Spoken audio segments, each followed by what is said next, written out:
তোকে কিভাবে আমার জুতা পরিষ্কার করাবো আমি? তোর মা হয়ে তোর বাবাকে চাকরি দিতাম যদি একটি বার আজ বলতো, আদিলা আমি তোমাকে অনেক অনেক কষ্ট দিই, আমাকে তুমি ক্ষমা করে দাও, আমি তোমাকে আর কষ্ট দিব না, আমাকে মেনে নাও। আমি তোর বাবাকে মেনে নিতাম, আমার জায়গায় তোর বাবাকে বসাতাম, আগের মতোই তোর বাবাকে ভালোবাসতাম। কিন্তু তোর বাবা যে বড্ড পাষাণ, একটিবারও আমার কাছে ক্ষমা চাইলো না, তার সম্মানটাই বড় মনে করলো আমার থেকে। আমি তোর বাবার মান সম্মান মাটির সাথে মিশিয়ে দেব। তখনই শুভ আদনানকে ধমক দিয়ে বলল, এই আদনান, তোমাকে আসতে বলেছি না? আদনান ভয় পেয়ে কোল থেকে নেমে শুভর কাছে যায়। অতঃপর তারা সেখান থেকে চলে যেতেই শুভ তার ছেলে আদনানকে নিয়ে বের হতেই যাবে, তখনই আদিলা বলে উঠল, দাঁড়ান, আমি আপনাকে চাকরি দিতে পারি, তবে একটা শর্তে। আমি আপনার সমস্ত শর্তে রাজি আছি। তাহলে এই পেপারটাতে একটা সাইন দেন। শুভ পেপার হাতে নিয়ে পড়তে থাকে। যতদিন পর্যন্ত আমি আপনাকে চাকরি থেকে বের না করব, ততদিন নিজ ইচ্ছায় চাকরি ছাড়তে পারবেন না।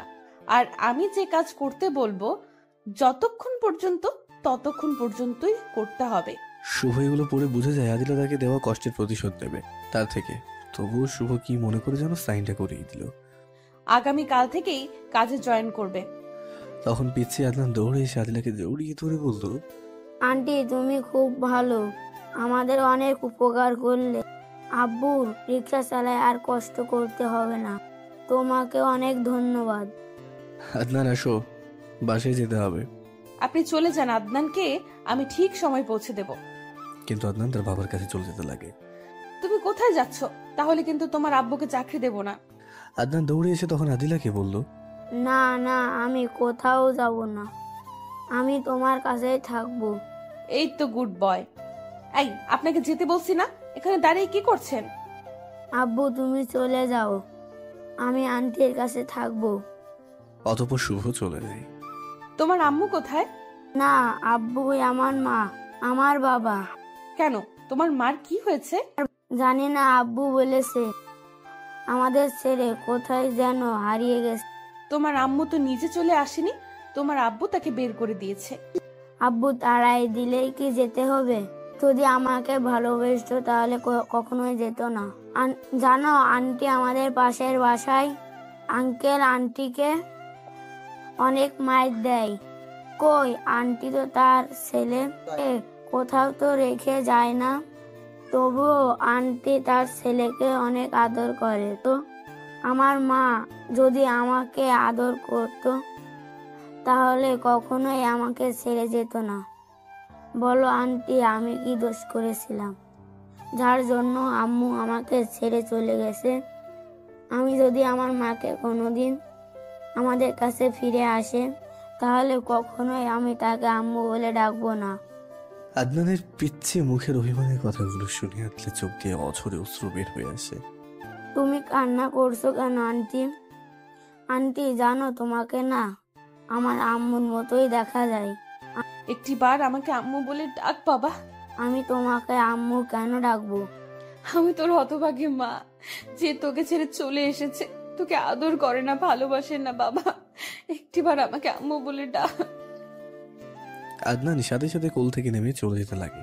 আদিলা তার পিচ্ছি হাতটা ধরে বলে উঠল, বাবা আমাকে ছেড়ে যাস না, তোর এই হতভাগী মাটাকে ক্ষমা করে দে, আমি তোকে আর কখনো ছেড়ে যাব না, তোকে অনেক আদর করব। সত্যি বলছো তো? আমাকে ছেড়ে আর কোথাও চলে যাবা না তো? না বাবা, আর কখনো ছেড়ে যাব না। আদনান তখন আদিলাকে জড়িয়ে ধরে কেঁদে কেঁদে বলে উঠল, আম্মু তুমি অনেক পোষা, তুমি অনেক খারাপ। আদিলা তখন তার ছেলে আদনানকে পাগলের মতো চুমু খেতে থাকে। তোকে এখন থেকে অনেক আদর করব। আচ্ছা আব্বু, তখন যে তুমি বললা তোমার আব্বু অনেক অসুস্থ, কি হয়েছে তোমার আব্বুর? জানি না আম্মু, আব্বু যখন রিক্সা চালিয়ে বাড়িতে আসতো তখন দেখতাম অনেকগুলো ওষুধ নিয়ে আসতো। জানো মা, আব্বু যদি একবেলা ওষুধ না খায় তাহলে সেদিন আর বিছানা থেকে উঠতে পারে না। আব্বুকে যদি বলতাম তোমার কি হয়েছে, আব্বু তখন কি বলতো জানো? আমাকে জড়িয়ে ধরে কেঁদে কেঁদে বলতো, বাবা তো মাকে আজও খুঁজে পেলাম না, তুই আমাকে ক্ষমা করে দিস, আল্লাহর কাছে দোয়া করিস আমার জন্য কিছু হওয়ার আগে তোকে যেন তোর মার কাছে পৌঁছিয়ে দিতে পারি। কি হয়েছে আব্বু তোমার? আমি অনেক খারাপ বাবা, আমি তোর মাকে অনেক কষ্ট দিয়েছি, তার সাথে আল্লাহ এখন আমাকে দিচ্ছে। তুই বাবা আমার জন্য আল্লাহর কাছে দোয়া করিস যেন আল্লাহ আমাকে মাফ করে দেন। এগুলো বলতো আর ফুপে ফুপে কান্না করতো। জানো মা, আমার খুব ভয় করতো যদি আব্বুর কিছু হয়ে যায়, আমি কার কাছে থাকতাম? আদিলা আদনানের কথা শুনে ভাবতে থাকে, শুভর কি হয়েছে, সে এমন কথা কেন বলছে? তা কি না, আমি তাকে আর দ্বিতীয়বার হারাতে চাই না। আদিলা আদনানের কথা শুনে ভাবতে থাকে, শুভ কি আমি আবার হারিয়ে ফেলবো? এমন কথা সে কেন বলছে? কি হয়েছে তার? এইসব ভাবতে ভাবতে কখন যে তার চোখ দিয়ে পানি চলে এসেছে সে খেয়ালই করেনি। তুমি কান্না করছো কেন আম্মু? আদনানের কথায় ধ্যান ভাঙে আদিলার। কিছু না বাবা, এমনি। আজ সকালে কিছু খেয়েছো? খেয়েছি, কিন্তু আব্বু খাচ্ছিল না। আব্বু চলো, আজ আমরা সারা দিন ঘোরাফেরা করব। আম্মু তুমি কি আর আব্বুর সাথে থাকবে না? জানো মা, প্রতি রাতে আব্বু তোমার ছবি মোবাইল থেকে বের করে বুকের সাথে জড়িয়ে ধরে কান্না করে বলতে থাকে, আদিলা আমাকে ক্ষমা করে দিও, তোমাকে অনেক কষ্ট দিয়েছি, কখনো তোমার মুখে হাসি ফোটাতে পারিনি, রাগ করে থেকো না। আদিলা ফিরে এসো না আমার এই বুকটাতে। এগুলো বলতো আর কান্না করতো। আমি আজই তোর বাবার বুকে ফিরে যেতাম যদি আজ একটি বার বলতো, আদিলা আমাকে ক্ষমা করে দাও, আমি আর কখনো এমন করব না। আমি তো তোর বাবাকে বলি নাই যে আমার পা ধরে ক্ষমা চাও, তাহলে না সে আমার কাছে ছোট হয়ে যেত, একটি বারও আমার কাছে ক্ষমা চাইলো না। আর আমি, সে যদি একটু অভিমান করতো, আমি বারবার তার পা ধরে অভিমান ভাঙাতাম, ক্ষমা চাইতাম। তোর বাবা আমার অভিমানটা ভাঙালো না। আমি তোর বাবাকে অনেক কষ্ট দেব, অনেক। কি হলো আম্মু, কি ভাবছো, থাকবা না? না। কেন আম্মু? এমনি, চল ঘুরতে যাই। চলো। অতঃপর তারা মা ছেলে বিভিন্ন জায়গায় ঘোরাফেরা করে বিকেলে তারা মার্কেটে যায়। সেখান থেকে আদনানের জন্য কাপড় কিনে চলে যায় শুভর বাসার উদ্দেশ্যে। কিছুক্ষণ পর, আব্বু নামো, এসে পড়েছি। আম্মু তুমি আসো না। না, তোমার আব্বু বকা দিবে। বকা দেবে না, তুমি আসো। না বাবা, আরেকদিন আসবো। আচ্ছা। তখন আদিলা চলে যায়। পরের দিন শুভ অফিসে আসে আদনানকে নিয়ে। ম্যাম আসবো? আসেন। ভিতরে যাওয়ার পর আদনান তার মায়ের কোলে গিয়ে বসে। দাঁড়িয়ে আছেন কেন, বসেন। সত্যি করে বলেন, আপনার কি হয়েছে? শরীর সুস্থ আছে? তা জেনে আপনি কি করবেন? আমার কি কাজ সেটা বলুন। আদিলা শুভর কথায় আবারও কষ্ট পায়। আপনাদের ধারণা হতে পারে শুভ কেন এমন আচরণ করছে, তার যথেষ্ট কারণ রয়েছে। শুভর কাছে অনেক অনেক এরকম কারণ রয়েছে যাতে সে রাগ করবে। গল্পের সাথে থাকুন, অবশ্যই জানতে পারবেন। ঠিক আছে, যখন বলবেন না। শুনেন, আপনার কাজ হলো আদনানকে প্রত্যেক দিন স্কুলে দিয়ে আসবেন আর নিয়ে আসবেন, আর সমস্ত অফিস সকাল থেকে বিকাল পর্যন্ত ঝাড়ু দিবেন। ম্যাম, এত বড় অফিস আমি একা ঝাড়ু কেমন ভাবে দেব? তা আমি জানি না, আমার কাজ ঠিকঠাক হলেই হলো, না হলে একটাও চর মাটিতে পড়বে না, সবগুলোই আপনার গালের মধ্যে পড়বে। ও আরেকটা কথা, এগুলো শেষ করে আমার বাসার যাবতীয় কাজ করতে হবে যতক্ষণ শেষ না হয়। শুভ বোঝা যায় যে আদিলা তাকে কষ্ট দিতে চায়। যে মেয়ে শুভর একটু কষ্ট সহ্য করতে পারতো না, সে আজ নিজেই কত কষ্ট দিচ্ছে। কি হলো, যান, হা করে তাকিয়ে আছেন কেন? আমাকে জীবনে দেখেন নাই? শুভ আদনানকে নিয়ে বের হয়ে যায়। কিছুক্ষণ পর ফিরে এসে ঝাড়ুর কাজে লেগে পড়ে। সকাল থেকে বিকেল পর্যন্ত ঝাড়ু দিতে থাকে, কিন্তু সে শেষ করতে পারে না। বিকেলে অফিস ছুটি হলে আদিলা বের হয়ে আসে। তখন শুভর কাজ দেখে রেগে যায় আর বলে ওঠে, আই অলসের বাচ্চা অলস, এখন পর্যন্ত ঝাড়ু দিতে পারিসনি, কি করলি সারাদিন? কোনো উত্তর দিতে পারে না, ঘামে তার শরীরটা ভিজে একাকার হয়ে আছে। চল আমার সাথে। অতঃপর আদিলা তার গাড়িতে উঠে আর বলতে থাকে, আমি গাড়ি চালাবো আর তুই তার পেছন পেছন আসবি। প্লিজ একটু আমার প্রতি রহম করেন, এইভাবে কষ্ট দেওয়া থেকে একেবারে মেরে ফেলে আমার কোনো অপরাধের প্রতিশোধ নিন, আমি আর পারছি না। একদিনেই হাঁপিয়ে গেছিস, আরো তো সামনের দিন বাকি আছে। গাড়িতে ওঠ, তবে বাসায় গিয়ে গাড়ি ধুয়ে দিবি। তোর মতো চরিত্রহীনের ঘামে আমার গাড়ি নাপাক হয়ে যাবে। পরে গাড়িতে উঠে আদিলার বাসায় যায়। গাড়িটা ধৌত করে আমার জন্য রান্না করবি। তারপর হাঁড়ি পাতিল সমস্ত কিছু পরিষ্কার করে বাড়িটা সুন্দর করে চলে যাবি। এইভাবে কিছুদিন কাজ করায় আদিলা শুভকে নিয়ে একদিন রাতে শুভ আদিলার বাসায় কাজ করতে থাকে। এমন সময় আকাশে মেঘের গর্জন আর বিজলি চমকাতে থাকে। কিছুক্ষণ পর মুষলধারে বৃষ্টি পড়তে থাকে। তখনই আদিলা বলে ওঠে, এখন চলে যা, তোর আর কাজ করতে হবে না। ম্যাডাম, এই অবস্থার মধ্যে কিভাবে যাব? বৃষ্টি কমলে চলে যাব না হয়, ওই ছোট ঘরটাতে থাকি, কাল চলে যাব। কি, তোর মতো চরিত্রহীনকে আমার বাসায় থাকতে দেব? যদি একা পেয়ে আমাকে কিছু করিস, আমার উপর ঝাঁপিয়ে পড়িস, আমি তোর মতো চরিত্রহীনের হাত থেকে নিজেকে কিভাবে রক্ষা করব? যা, তুই এখনই বের হয়ে যা। আদিলার কথা শুনে শুভ ঠাস করে বসে যায়। শুভ ভাবতেই পারেনি আদিলা এমন কথা বল। কি রে, তুই এখানে বসে পড়লি যে? ওঠ, চলে যা বাড়ি থেকে। যাচ্ছি ম্যাডাম, তার আগে একটা কথা বলে যাই। আমি কখনো ভাবতে পারিনি আমার উপর আপনার মনে এতটা ঘৃণা পোষণ করে রেখেছেন।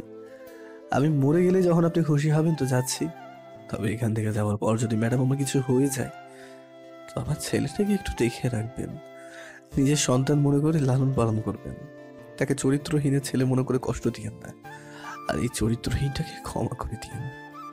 এই বলে কান্না ভেজা চোখ নিয়ে বের হয়ে যায় শুভ। কঠিন বৃষ্টি, রাস্তা অন্ধকার, কিছুই দেখা যায় না। মাঝে মাঝে বিজলির আলোয় কিছুটা রাস্তা দেখা যায়।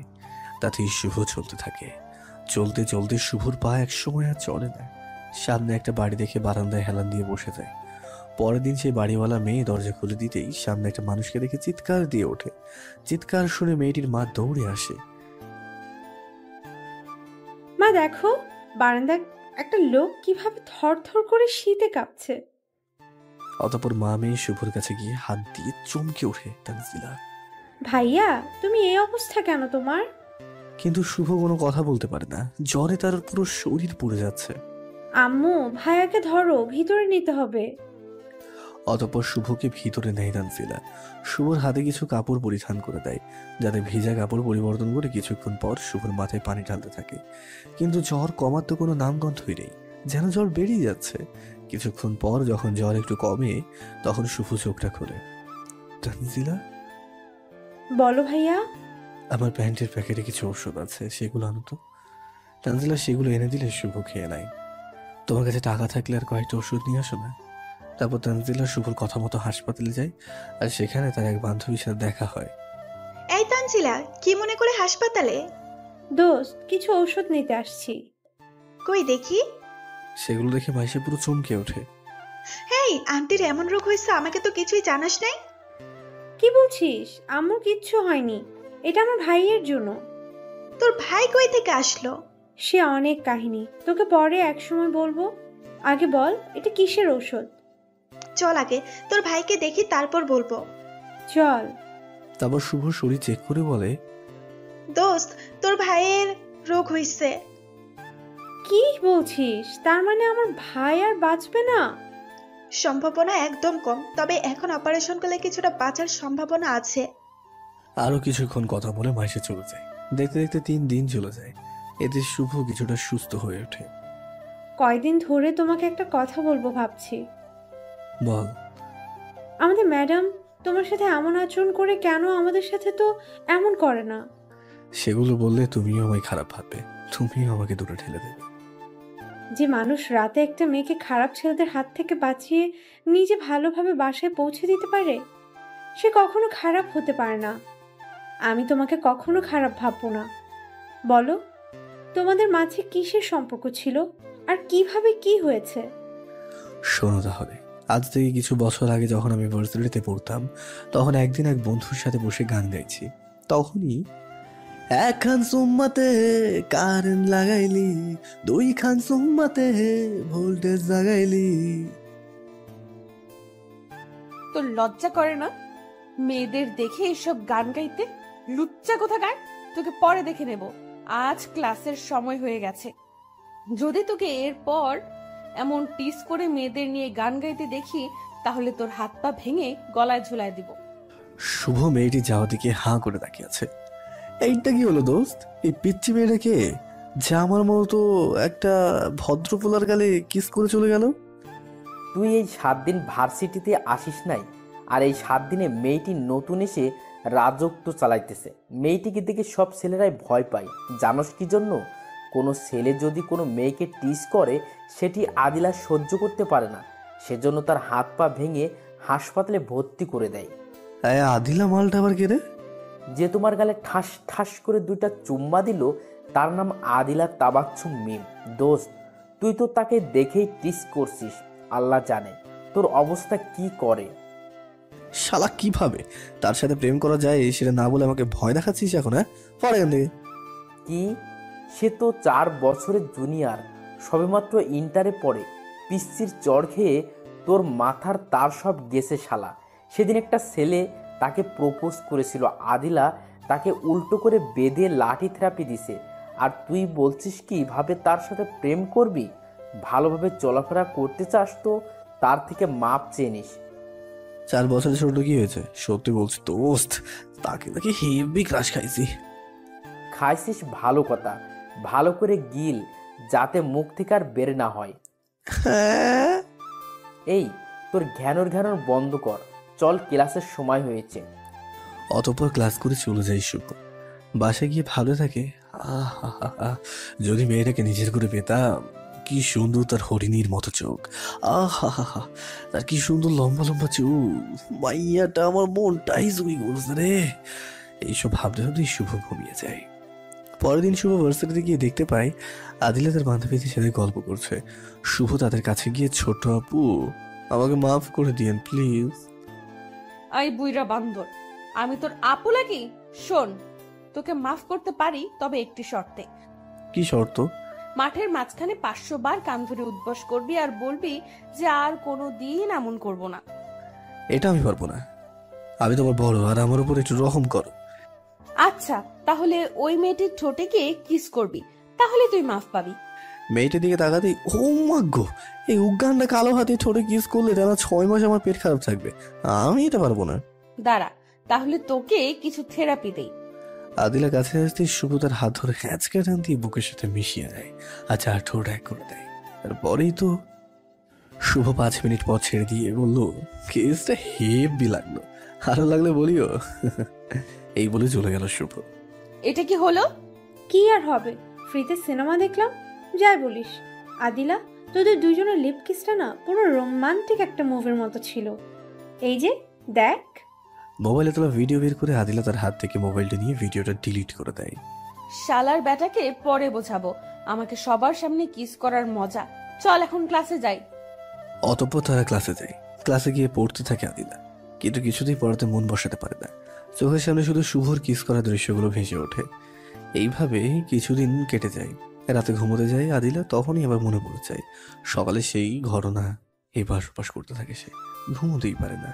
সারা রাত পার করে সকালে আদিলা একটা হকি স্টিক নিয়ে স্কুলে বসে থাকে শুভর আসার অপেক্ষায়। কিছুক্ষণ পর শুভ স্কুলে আসতেই আদিলা শুভর কলা চেপে ধরে একটা ঝোপের ঝাড়ে নিয়ে গিয়ে বাগানের পাশে নিয়ে বসে পড়ে। আমাকে মাফ করে দাও, আমার ভুল হয়ে গেছে। তোকে তো মাফ করবই, আগে কিছু থেরাপি দেই। শুধু তোর জন্য সারা রাত আমি ঘুমাতে পারি নাই। আমার কত আশা ছিল এই ঠোঁটের সর্বপ্রথম আমি আমার বয়ফ্রেন্ডকে কিস করব, কিন্তু তুই আমার সমস্ত আশায় পানি ঢেলে দিলি। মাফ করে দাও প্লিজ, আর করবো না কখনো। মাফ করতে পারি এক শর্তে। কি শর্ত? তুই 2 হাতে আমার মাথা ধর। মার দেবে যে? না, মারবো না। অতঃপর শুভ আদিলার 2 হাতে 2 গাল ধরে। এখন কিস কর। কি? কিস করবি না তো দিলাম পায়ে বাড়ি। শুভ মনে মনে বলে সুযোগ হাতছাড়া করতে নেই। তারপর শুভ ভয়ে তার ঠোঁটটা আদিলা ঠোঁটের সাথে লাগিয়ে দেয়। 5 মিনিট পর ছেড়ে দেয়, আর দুজন হাঁপাতে থাকে। এখন তুই আমাকে প্রপোজ কর। গতকাল তো ঠিকই বলছিস আমাকে দেখে নাকি ক্রাশ খাইছিস। শুভ অবাক চোখে তাকিয়ে আছে। এই গন্ডি মেয়ে তার কাছে এমনি ধরা দিচ্ছে। শুভ মনে মনে ভাবতে থাকে, আমি তাকে দেখে ক্রাশ খেয়েছি সেটা আদিলার কেমনে জানলো? আর সে আমার সাথে এমন ব্যবহার করছে কেন? সে কি আমার মতোই প্রথম দেখায় আমাকে ভালোবেসে ফেললো নাকি? নাকি কোনো নাটক করছে আমাকে ফাঁসানোর জন্য? এই এইভাবে ড্যাব ড্যাব করে তাকিয়ে আছিস কেন? আগে প্রপোজ কর, পরে অনেক সময় দেখার জন্য পাবি। আদিলার কথা শুনে মনে মনে শুভ অনেকই খুশি হয়। আমি তো প্রপোজ করতে পারি না। যেভাবে পারোস সেভাবেই কর। আচ্ছা আচ্ছা করছি, বাট কি দিয়ে করবো? আমার কাছে তো কোনো ফুল টুল কিছু নেই। ওই দেখ, একটা লোক ফুলকপি নিয়ে যাচ্ছে, সেটা দিয়ে করবি। শুভ দৌড়ে কপি নিয়ে আসতে যায়, আর আদিলা, এইবার তোর মজা বোঝাবো, আমাকে কিস করার আগে প্রপোজটা কর। আমি তোমাকে ভালোবাসি আদিলা। আমি যদি গাছ হই তুমি হবে কলি, আমি যদি কলি হই তুমি হবে ফুল, তুমি যদি ফুল হও আমি হব ভ্রমর, তোমার থেকে মধু নিয়ে শরীরে দেব কামড়।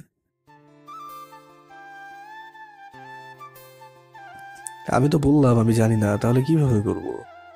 শুধু বল আমি তোমাকে ভালোবাসি, কখনো ছেড়ে যাব না। আচ্ছা করছি।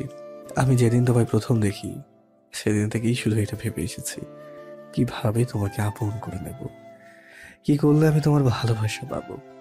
আদিলা, তোমার হাত দুটি আমায় ধরতে দেবে, যে হাত ধরে দুজনে এক অজানা পথে হাঁটবো, যেই পথে শুধু তুমি আর আমি থাকবো, আর মাঝে থাকবে শুধু অফুরন্ত ভালোবাসা। আদিলা, হবে কি তুমি আমার রাজ্যের রাজরানী, যে রাজ্যের শাসন থাকবে শুধুই তোমার। তুমি কি হবে আমার বাচ্চার মা, নেবে কি তুমি আমার অগোছালো জীবনটার গোছানোর দায়িত্ব। কথা দিচ্ছি কখনো ভুলে যাব না, সারা জনম ভালোবেসে যাব। আই লাভ ইউ আদিলা, তুমি আমাকে ফিরিয়ে দিও না। আদিলা সাথে সাথে কলার ধরে দাঁড় করিয়ে চড় দিতেই যাবে, তার আগে শুভ চোখটা বন্ধ করে নেয়। কিছুক্ষণ পর তার গালে নরম ঠোঁটের ছোঁয়া লাগে। শুভ চোখ খুলতেই আদিলা বলে উঠল, তুমি কি মনে করেছো আমি তোমাকে চড় মারবো? তুমিই বলো, আমি এই ইনোসেন্ট চেহারায় কিভাবে আঘাত করি, যে চেহারা দেখে আমি তোমার প্রেমে পড়েছিলাম। আমিও তোমাকে অনেক ভালোবাসি। এই বলে জড়িয়ে ধরে। না, তোমায় কখনো ছেড়ে যাবো না। আমার একটা চিমটি গেল তো। কেন? আমি তো বিশ্বাসই করতে পারছি না, এগুলো বাস্তব নাকি স্বপ্ন। ও মাগো, হ্যাঁ এত সময় কেউ চিমটি কাটে নাকি? হ্যাঁ হয়েছে হয়েছে, এবার বিশ্বাস হয়েছে, এটা বাস্তব। আচ্ছা সত্যি করে একটা কথা বলবে, তুমি এই খ্যাত ছেলেটাকে কিভাবে ভালোবাসলে কলেজের টপ সুন্দরী হয়ে? আগে চল একটা পার্কে বসি। চলো। পার্কে গিয়ে আদিলা ঘাসের উপরে বসে পড়ে আর শুভ তার রানের ওপর মাথা দিয়ে শুয়ে পড়ে। তারপর আদিলা শুভর মাথায় হাত বোলাতে থাকে আর বলতে থাকে, আজ থেকে 3 বছর আগে তোমাকে আমার বাড়ির পাশে একটা মেলায় গান গাইতে দেখেছিলাম। জানো শুভ, সেদিন তোমার গানের সুরে আর তোমার এই মায়াবী চেহারার প্রেমে পড়ে যায়। যখন তোমার গান শেষ হয় আমি দৌড়ে তোমার কাছে যেতে লাগি, কিন্তু ভিড়ের কারণে তোমার কাছে যেতে পারিনি। ভিড় যখন কমে আসে আমি সেখানে গিয়ে শুনতে পাই তুমি নাকি চলে গেছো। সেদিন তোমাকে অনেক খুঁজেছি কিন্তু তোমাকে আর পাইনি। এরপর যখনই আমি রাস্তায় বের হতাম তখনই তোমাকে খুঁজে বেড়াতাম, আর প্রত্যেক বছর বছর আমি স্কুল পরিবর্তন করতাম তোমাকে খোঁজার জন্য, শুধু তোমার ভালোবাসা পাওয়ার জন্য। তাই এইবারও এই কলেজে এসেছি শুধু তোমার জন্য। এই প্রথম দিন এসেই সমস্ত ছাত্রদের দেখেছি কিন্তু তোমাকে দেখতে পাইনি, তাই ভাবছিলাম চলে যাব। তখনই আমার এক বান্ধবী মায়া আমাকে বলে, এই আদিলা, তুই তো এই কলেজে নতুন এসেছিস, কলেজের ছেলেদের সম্পর্কে কিছু জানিস না, তাই আগে তোকে সাবধান করে দেই। এই বলে মোবাইল থেকে কিছু পিক দেখায়, এইসব ছেলেদের থেকে দূরে থাকবি, না হলে কিন্তু জীবনের 14 আনার তেজপাতা বানিয়ে ফেলবে। কেন রে, এরা কি অনেক খারাপ? না। তাহলে? এরা এক একটা ফাজিলের ডিব্বা। এই বান্দরগুলো যাকে ধরে তার জীবনের 12টা বাজিয়ে দেয়। ও আচ্ছা, তারা তো আর আমাকে চিনে না। যেদিন আমার সাথে ফাজলামি করতে আসবে সেদিন বোঝাবো তাদের এই আদিলা কি জিনিস। আচ্ছা মায়া, সবার প্রথম যে ছবিটা দেখালি তার আচার ব্যবহার কেমন? কেন রে, পিক দেখে প্রেমে পড়ে গেলি নাকি? না। তাহলে? এমনি শুনতে যাচ্ছি। ছেলেটার আচার ব্যবহার আর পড়ালেখা উভয় দিক দিয়ে অনেক ভালো, কিন্তু কিন্তু কি? তার আর্থিক অবস্থা নাই বললেই চলে, আর ছেলেটা প্রচন্ড দুষ্ট। এই দুটা কারণেই তার থেকে দূরে থাকি, নয়তো আগেই তাকে আমার রাজা হিসেবে গ্রহণ করে নিতাম। আমার সমস্যা নাই, চলবে। কি বললি? কিছুই তো বুঝলাম না। চল। তোর চলবে মানে কি? এখন বুঝে কাজ নাই, পরে বুঝে নিস।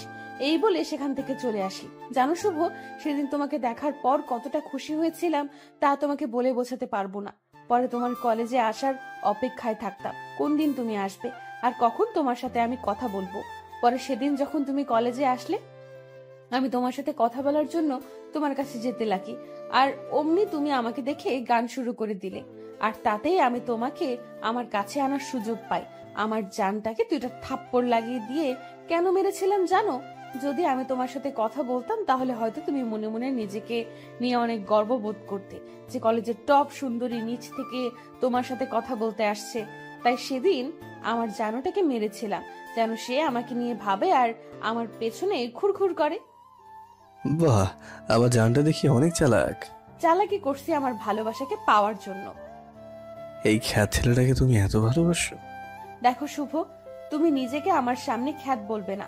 তুমি অন্য কারো চোখে খ্যাত হলেও তুমি আমার চোখে আমার রাজ্যের রাজা।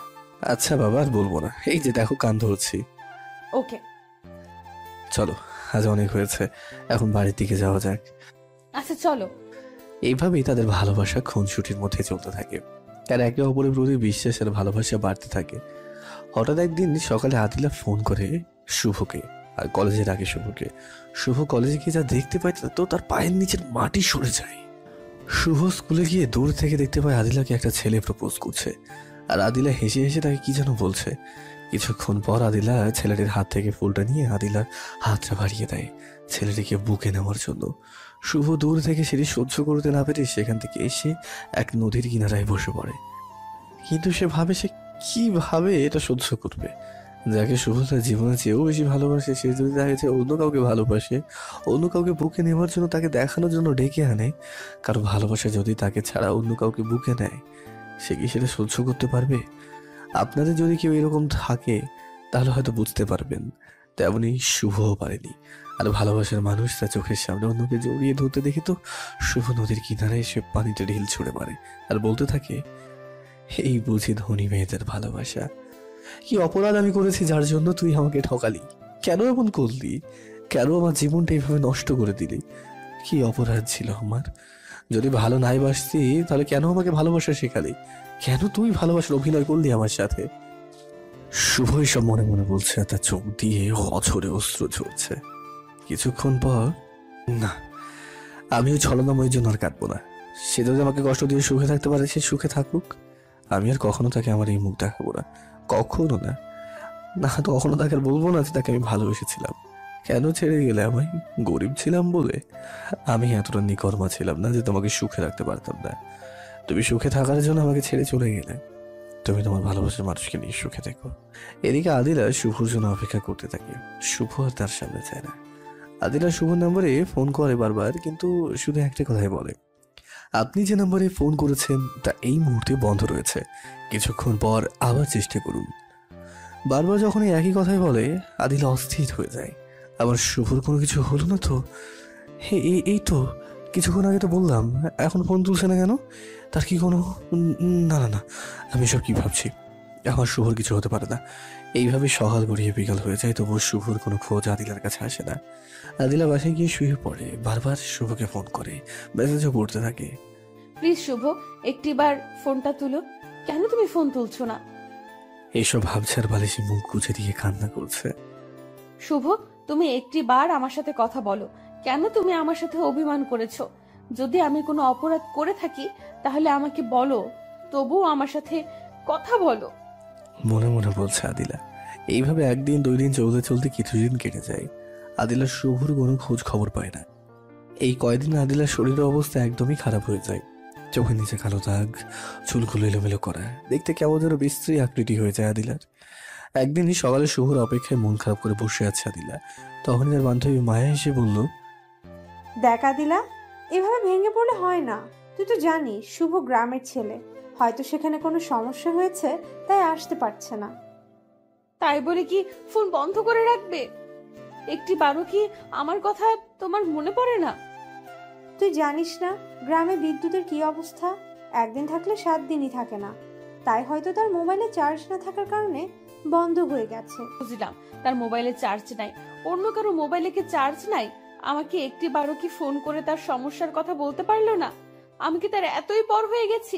কি মনে করে ও? তার না হয় আমার কথা মনে পড়ে না। আমার কি তার কথা মনে পড়ে না? কুত্তাটা আসুক, এবার বোঝাবো এই আদিলাকে এতদিন কষ্ট দেওয়ার মজা কি। চল কোনো পার্কে থেকে ঘুরে তোর মনটা ফ্রেশ হবে। কতদিন থেকে শুধু একাই বসে আছিস? আচ্ছা চল। আদিলা পার্কে গিয়ে দেখতে পায় শুভ একটা বেঞ্চের উপরে মন খারাপ করে বসে আছে। আদিলা শুভকে দেখা মাত্রই দৌড়ে গিয়ে ছড়িয়ে ধরে কান্না করে দেয় আর বলে, কি হয়েছে তোমার? কেন আমার সাথে দেখা করো না? কেন ফোন বন্ধ রাখছো? আপনার সাহস হয় কি করে আমাকে জড়িয়ে ধরে? আদিলা গালে হাত দেয়। আমার হবু স্বামীকে আমি জড়িয়ে ধরবো না তো কে ধরবে? দেখেন, এইগুলো ফাজলামি বাদ দেন। আর আমি আপনার যোগ্য কখনোই ছিলাম না, আর কখনো হবও না। তাই আমি আপনার সাথে আর কোনো সম্পর্ক রাখতে চাই না। প্লিজ, আপনার কাছে হাত জোড় করে বলছি, আপনি এখান থেকে চলে যান। আমি কি কখনো তোমাকে বলছি তুমি আমার যোগ্য না? কেন ছেড়ে যাওয়ার কথা বলছো? সব কথা মুখে বলতে হয় না, কিছু কাজে কর্মেও বোঝা যায়। এই বলে শুভ সেখান থেকে চলে যেতে লাগে। আদিলা দৌড়ে গিয়ে শুভর পাটা জড়িয়ে ধরে। প্লিজ শুভ, আমি যদি কোনো ভুল করে থাকি তাহলে আমাকে বলো, আর আমাকে তোমার পিচ্চি বউ মনে করে ক্ষমা করে দাও। তবু ছেড়ে যাওয়ার কথা বলো না। আমি তোমাকে ছাড়া বাঁচবো না, তোমাকে না পেলে মরে যাব। বাহ, কি সুন্দর অভিনয়! পা ছাড়েন বলছি। তুমি আমাকে ক্ষমা না করা পর্যন্ত আমি তোমার পা ছাড়বো না। আমাকে যদি 1 সেকেন্ডের জন্য ভালোবেসে থাকেন তাহলে পাটা ছেড়ে দেন। পা ছেড়ে দিব? কেন আমাকে ব্ল্যাকমেল করছো? আমাকে ক্ষমা না করে দিলে আমি তোমাকে ছাড়া বাঁচবো না। আমাকে না পেলে মরে যাবেন? আরে, আমার মতো একটা ছোট লোক আপনার জীবনটাকে সরে গেলে কি হবে? আপনার কি বয়ফ্রেন্ডের অভাব পড়েছে নাকি? কি বলছো এগুলো? বিশ্বাস করো শুভ, তুমি আমার প্রথম ভালোবাসা, তুমি আমার শেষ ভালোবাসা।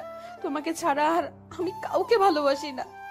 মিথ্যা বলা বাদ দিয়ে আপনি এখান থেকে চলে যান। আমি যদি সেদিন নিজ চোখে না দেখতাম তাহলে হয়তো বিশ্বাসই করতাম না, কারণ আমি আপনার প্রেমে এতটাই অন্ধ ছিলাম। কি দেখছো তুমি? কেন আমাকে অবিশ্বাস করছো? আমি সত্যিই তোমাকে ছাড়া কাউকে ভালোবাসি না। সেদিন ছেলেরা যখন আপনাকে প্রপোজ করলো, আপনি তখন হাসি মুখে তার প্রস্তাব গ্রহণ করেননি, তাকে জড়িয়ে ধরেননি। বলেন কথা। শুভর কথা শেষ করতে না করতেই তার কলার ধরে বলল, কুত্তা, তুই সেদিন সবটাই না দেখি কেন আমাকে অবিশ্বাস করলি? কেন আমাকে এতদিন কষ্ট দিলি? কেন আমাকে কাঁদালি বল? শুভ আদিলার এমন আচরণে ভয় পেয়ে যায়, কারণ সে ভালো করেই জানে যে আদিলা 1 নম্বরের গুন্ডি। আমি সবটাই দেখেছি। আপনি ওই ছেলেটাকে জড়িয়ে ধরেছেন। আপনি আমাকে ছাড়া তাকে কেন জড়িয়ে ধরবেন? যদি তাকে ভালো নাই বাসতেন? এই তোরা ফোনটা দে, আর তোরা এই কুত্তাটাকে শক্ত করে ধর। তাকে কিছু থেরাপি দিতে হবে। তুই পারবি তাকে মারতে, তাকে কষ্ট দিতে? আমি মারবো, আমি তাকে কষ্ট দিব, পরে আমি তাকে আদর করে সব কষ্ট দূর করে দেব। এখন তোকে ধরতে বসে, ধর। তারা শুভকে ধরতেই যাবে তখনই, থাক, আগে নির্দোষ প্রমাণ করে নেই, তারপর তাকে বানাবো। এই বলে আদিলা একটা ভিডিও চালু করে। শুভরও ভিডিওটা দেখেই অবাক হয়ে যায়। আই লাভ ইউ আদিলা, আমি তোমাকে অনেক ভালোবাসি। বিশ্বাস করো আদিলা, তোমাকে আমি যেদিন প্রথম দেখি সেদিনই তোমাকে আমার ভালো লাগে। আস্তে আস্তে এই ভালো লাগা থেকে কখন যে তোমাকে ভালোবেসে ফেলেছি আমি নিজেও জানি না। আমি তোমাকে অনেক ভালোবাসবো, কখনো ছেড়ে যাব না। আমাকে তুমি ফিরিয়ে দিও না। ইমরান, তুমি তো জানো আমি শুভকে ভালোবাসি, তাও আমার জীবন থেকে বেশি। কেন এমন পাগলামি করছো? আমি তোমাকে ভালোবাসতে পারবো না। তাকে তুমি ভুলে যাও।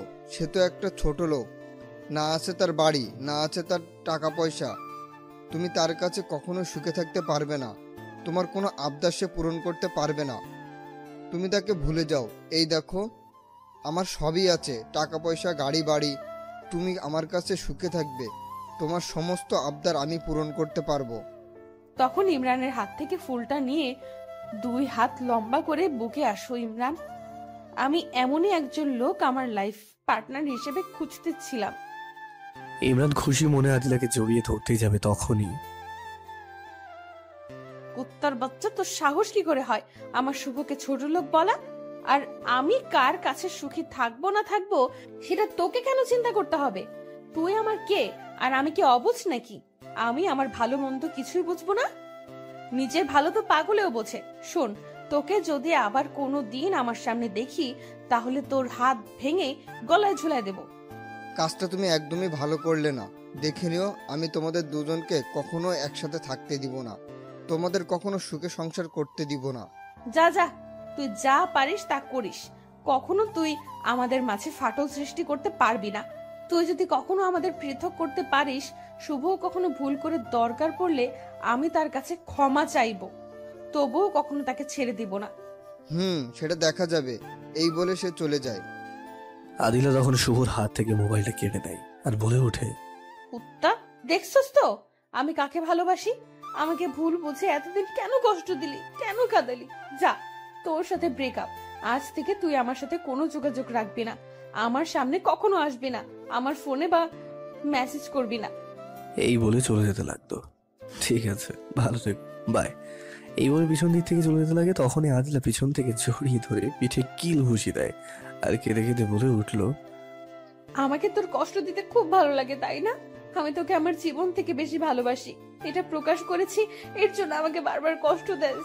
আমাকে ক্ষমা করে দাও, আর আমি আর কখনো আমার জানটাকে কষ্ট দেবো না। তুমি তো একবার আমার বাসায় গিয়ে বলতে পারতে, তাহলে তার তো কষ্ট হতো না। বান্দর, তুই তোর বাসা কোথায় সেটা কি আমাকে বলছিস যে আমি তোর বাসায় আমি যাব? তুমিও তো বলোনি। তুই বলিস নাই, তাই আমিও বলি নাই। যাই হোক, আমাকে তুমি ক্ষমা করে দাও, আমি আর কখনো তোমাকে ভুল বুঝবো না, যদিও তুমি আমাকে ছাড়া অন্য কাউকে ভালোবাসো। কি বললি তুই? কি বললি কুত্তা? আমি তোকে ছাড়া অন্য কাউকে ভালোবাসবো? যা, তুই আমার সাথে কখনো কথা বলবি না। এই বলে চলে যেতে লাগে শুভ। অমনি আদিলা আগে টান দিয়ে 4 ঠোঁট এক করে দেয়। প্রায় 5 মিনিট পর ছেড়ে দিয়ে, আমার পিচ্ছিটার প্রতি অনেক অভিমান, এই যে দেখো কান ধরছি, আর কখনো অমন কথা বলবো না, আমাকে ক্ষমা করে দাও না। ক্ষমা করতে পারি একটা শর্তে। বলো তোমার কি শর্ত? এখন থেকে দুপুর পর্যন্ত আমাকে জড়িয়ে ধরে বসে থাকবি আর আমাকে আদর করবি। 2, না হয় আমাকে এই সমস্ত পার্ক কোলে নিয়ে ঘোরাবি। এইগুলো কি কোনো শর্ত হলো নাকি? হ্যাঁ, আমি পারবো না। Thanks, good bye. এই বলে চলে যেতেই শুভ আদিলার কোমর ধরে বুকের সাথে মিশিয়ে 4 ঠোঁট এক করে দিয়ে আদিলা শুভ ঠোঁট পাগলের মতো চুষতে থাকে। 5-10 মিনিট হয়ে যায়, তবুও তাদের ছাড়ার কোনো নামগন্ধ নেই। তখনই মায়া বলে উঠলো, এই মেরে ভাই আর বোন, তোরা কি আর ছাড়বি নাকি লিপ কিস করে শহীদ হয়ে যাবি? মায়ার কথায় আদিলা ছেড়ে দিয়ে হাঁপাতে হাঁপাতে বলে উঠলো, দেখতেই পারছিস তোর দুলা ভাইয়ের সঙ্গে রোম্যান্স করছি, তো তোরা চোখ বন্ধ করে রাখতে পারিস না? আমি এটা বললাম তাই আমার দোষ হলো? হয়েছে, বলবি কেন? সময় হলে এমনিতেই ছেড়ে দিতাম। বোন, তোর কাছে হাত জোর করে ক্ষমা চাই, আমার ভুল হয়ে গেছে, আমাকে মাফ কর। ভুল করবি কেন আর ক্ষমা চাইবি কেন? দেখ, কতগুলি মানুষ এদিকে তাকিয়ে আছে আর তাদের নিয়ে কি যেন বলছে তোদের, তাই বলছি দেখ আদিলা, যখন তার সাথে এত রোমান্স করকে মন চায় তাহলে তোরা বিয়ে করে নে, রাতে তোরা মন ভরে রোমান্স করতে পারবি। এভাবে রাস্তাঘাটে মানুষ খারাপ বলবে। মানুষকে কি বলবো তাতে আমার কোনো যায় আসে না। আর কি বললি, বিয়ে? হ্যাঁ, আমরা অতি শীঘ্রই বিয়ে করব। তোর মনে যা চাই তাই করিস। এখন চল ক্লাসে যাই। তোরা যা, আমি আমার জানুটার সাথে আরো রোম্যান্স করব। আচ্ছা, তোরা তাহলে থাক, আমরা গেলাম। অতঃপর তারা চলে যায়। তারা চলে যেতেই শুভ বলল, তুমি তাদের একা যেতে দিলে কেন? আমরা তাদের সাথে যেতাম, এখান থেকে কি করব? এই 7 দিন অনেক কষ্টে কেটেছে আমার, তাই সারা দিন আজ তোমার সাথে থাকবো, তোমার সাথে সময় কাটাবো। প্লিজ তুমি না করো না। আচ্ছা আমার পিচ্ছি বউ, তোমার যতক্ষণ মন চায় আমার সাথে থাকো, তবে এখন কোথায় যাবে? আজ সারা দিন তোমার হাত ধরে এই পার্ক কয়েকটার নাম বললো, এগুলোতে ঘুরবো। আচ্ছা তাহলে চলো। তারপর তারা একে অপরের হাত ধরে পার্কে ঘুরতে লাগলো, আর ভবিষ্যতে কি করবে না করবে তা নিয়ে তারা নানা রকমের গল্প করতে লাগলো। এভাবে বিকেল পর্যন্ত ঘোরাঘুরি করে বাড়ির দিকে ফিরতে যাবে, তখনই আদিলা বলল, শুভ ওই যে দেখো ওইখানে একটা ফুচকা দোকান। কি হয়েছে তাতে? কিছু না। শুভ তখন আদিলাকে কোলে নিয়ে বলল, আমার পরিটা কি রাগ করেছে আমার ওপর? হ্যাঁ, আমার পরিটা রাগ করেছে, একদম ভালো লাগে না, পেতনির মতো দেখা যায় আমার পিচ্চিটাকে। পিচ্চিটা বুঝি ফুচকা খেতে মন চাইছে, আমি আজ নিজ হাতে আমার পরিটাকে ফুচকা খাওয়াবো। শুভর কথা শুনে আদিলা তার গালে ছোট্ট একটা কিস করে। এই কি করলে? কিস করলে কেন এখন? আমার জানুটা যে আমার মনের কথা বুঝে যায়, আমি ফুচকার দোকান দেখার সাথে সাথে এই জন্য তোমাকে বলেছিলাম যাতে তুমি নিজ হাতে আমাকে ফুচকা খাওয়ায় দাও, আর সেটি তুমি আগেই বললে, তাই অগ্রিম একটা কিস দিলাম। অতঃপর শুভ আদিলাকে কোলে নিয়ে ফুচকা দোকানে যায়। হ্যাঁ মামা, 2 প্লেট ফুচকা দেন তো। তবে চোখের ইশারায় ফুচকাওয়ালাকে কি যেন বলে। আচ্ছা ম্যাডাম, আপনারা বেঞ্চে গিয়ে বসেন। অতঃপর তারা বেঞ্চে বসতেই ফুচকাওয়ালাও ফুচকা নিয়ে সামনে আসলো। এই যে নেন আপনাদের ফুচকা। শুভ তখন প্লেট থেকে একটা ফুচকা নিয়ে আদিলার মুখের সামনে ধরে। আদিলা সেটি খেয়ে নেয়। অতঃপর আদিলা একটি নিয়ে শুভর মুখের সামনে ধরে আর মনে মনে ভাবে, খাও চান্দু, বুঝবে কত মজা, কত দানে কত চাল, আমাকে পেতনি ডাকা। কি হল আদিলা, কি ভাবছো আমাকে খাওয়াবে না? জানো তোমার হাতে ফুচকা যে কত টেস্ট লাগে। শুভর কথা শুনে আদিলার ধ্যান ভাগে। খাওয়াবো তো, এই নাও। একে একে সব খাওয়ালো। যখন আদিলা দেখলো যে শুভ ফুচকা খেয়ে কোনো রিয়াক্ট করছে না, তখন আদিলা ফুচকাওয়ালা দিকে ইশারায় কি যেন বলতো। ম্যাডাম, সবচেয়ে বেশি করে দিয়েছি। ফুচকাওয়ালার কথা শুনে আদিলা মন খারাপ করে ফেলে। সে তার প্ল্যানে সাকসেসফুল হতেই পারে নাই, এই জন্য। আমার জানুরে আবার কি হলো, প্ল্যান সাকসেস হয় নাই এই জন্য বুঝি মন খারাপ? তুমি কি ভাবছো ফুচকায় ঝাল বেশি দিলে আমি খেতে পারবো না? আমি অনেক ঝাল খেতে পারি। আমি তোমার উপর প্রতিশোধ নিতে চেয়েছিলাম, তখন তুমি আমাকে পেতনি ডাকছিলে। তার জন্য ভাবছিলাম তোমাকে আরো বেশি ঝাল খাইয়ে কষ্ট দেব, অতঃপর গল্পের নায়িকার মতো আমার গোলাপি ঠোঁটের ছোঁয়া দিয়ে তোমার ঝাল কমিয়ে দেব। একটাও পেলাম না, তার জন্য মন খারাপ। আচ্ছা আসো, তোমার একটা আশা পূরণ করি। শুভ আদিলার কোমর ধরে টান দিয়ে 4 ঠোঁট এক করে নেয়। 5 মিনিট পর ছেড়ে দিয়ে বলে, এইবার খুশি তো? আদিলা, তুমি আমাকে কতটুকু চেনো, কতটুকু ভালোবাসো জানি না, তবে তোমার সাথে যদি আমি বিয়ের আগেই রুম ডেট করতে চাই, তুমি কি রাজি হবে? একবার কেন, 1000 বার তোমার সাথে বিয়ের আগে রুম ডেট করতে আমি রাজি আছি। এত ভালোবাসো আমাকে? ধরো যদি আমি তোমার সাথে রুম ডেট করার পর তোমাকে ছেড়ে দিই? তোমার প্রতি আমার সীমাহীন বিশ্বাস আছে যে তুমি আমাকে কখনোই ছেড়ে দিবে না।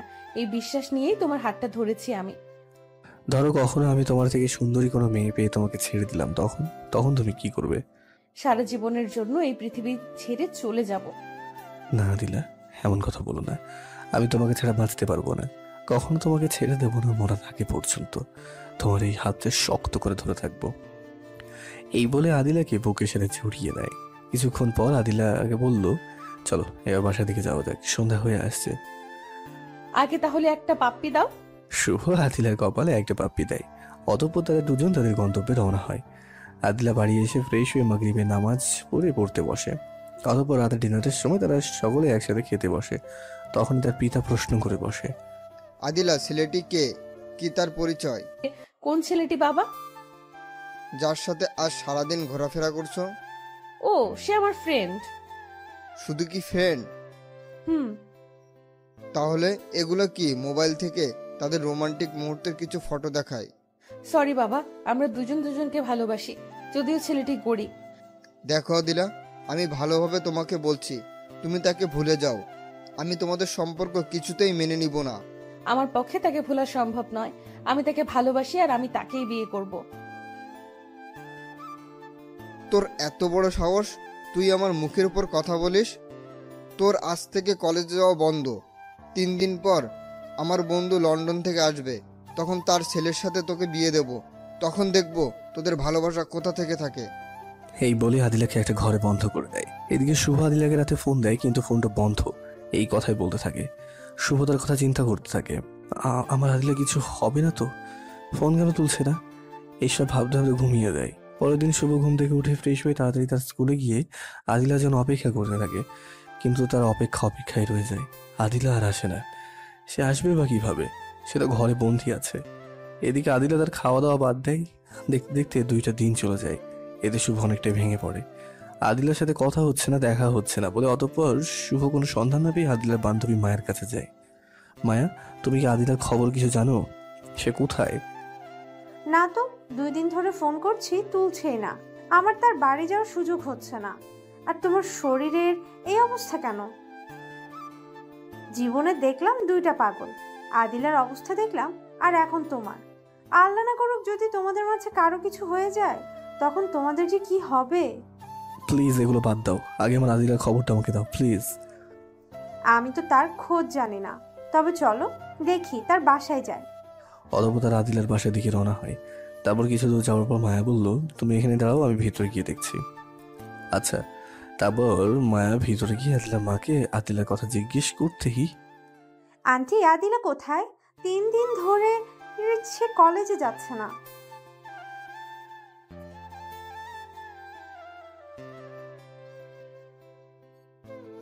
আচ্ছা আন্টি, আপনি নিশ্চিন্তে থাকুন, আমি তাকে কোথাও নিয়ে যাব না। অতঃপর আদিলার মা মায়ের কাছে চাবি দেয়। মায়া চাবি নিয়ে তালা খুলে ভিতরে ঢোকে, দেখতে পায় আদিলা উপর হয়ে শুয়ে আছে।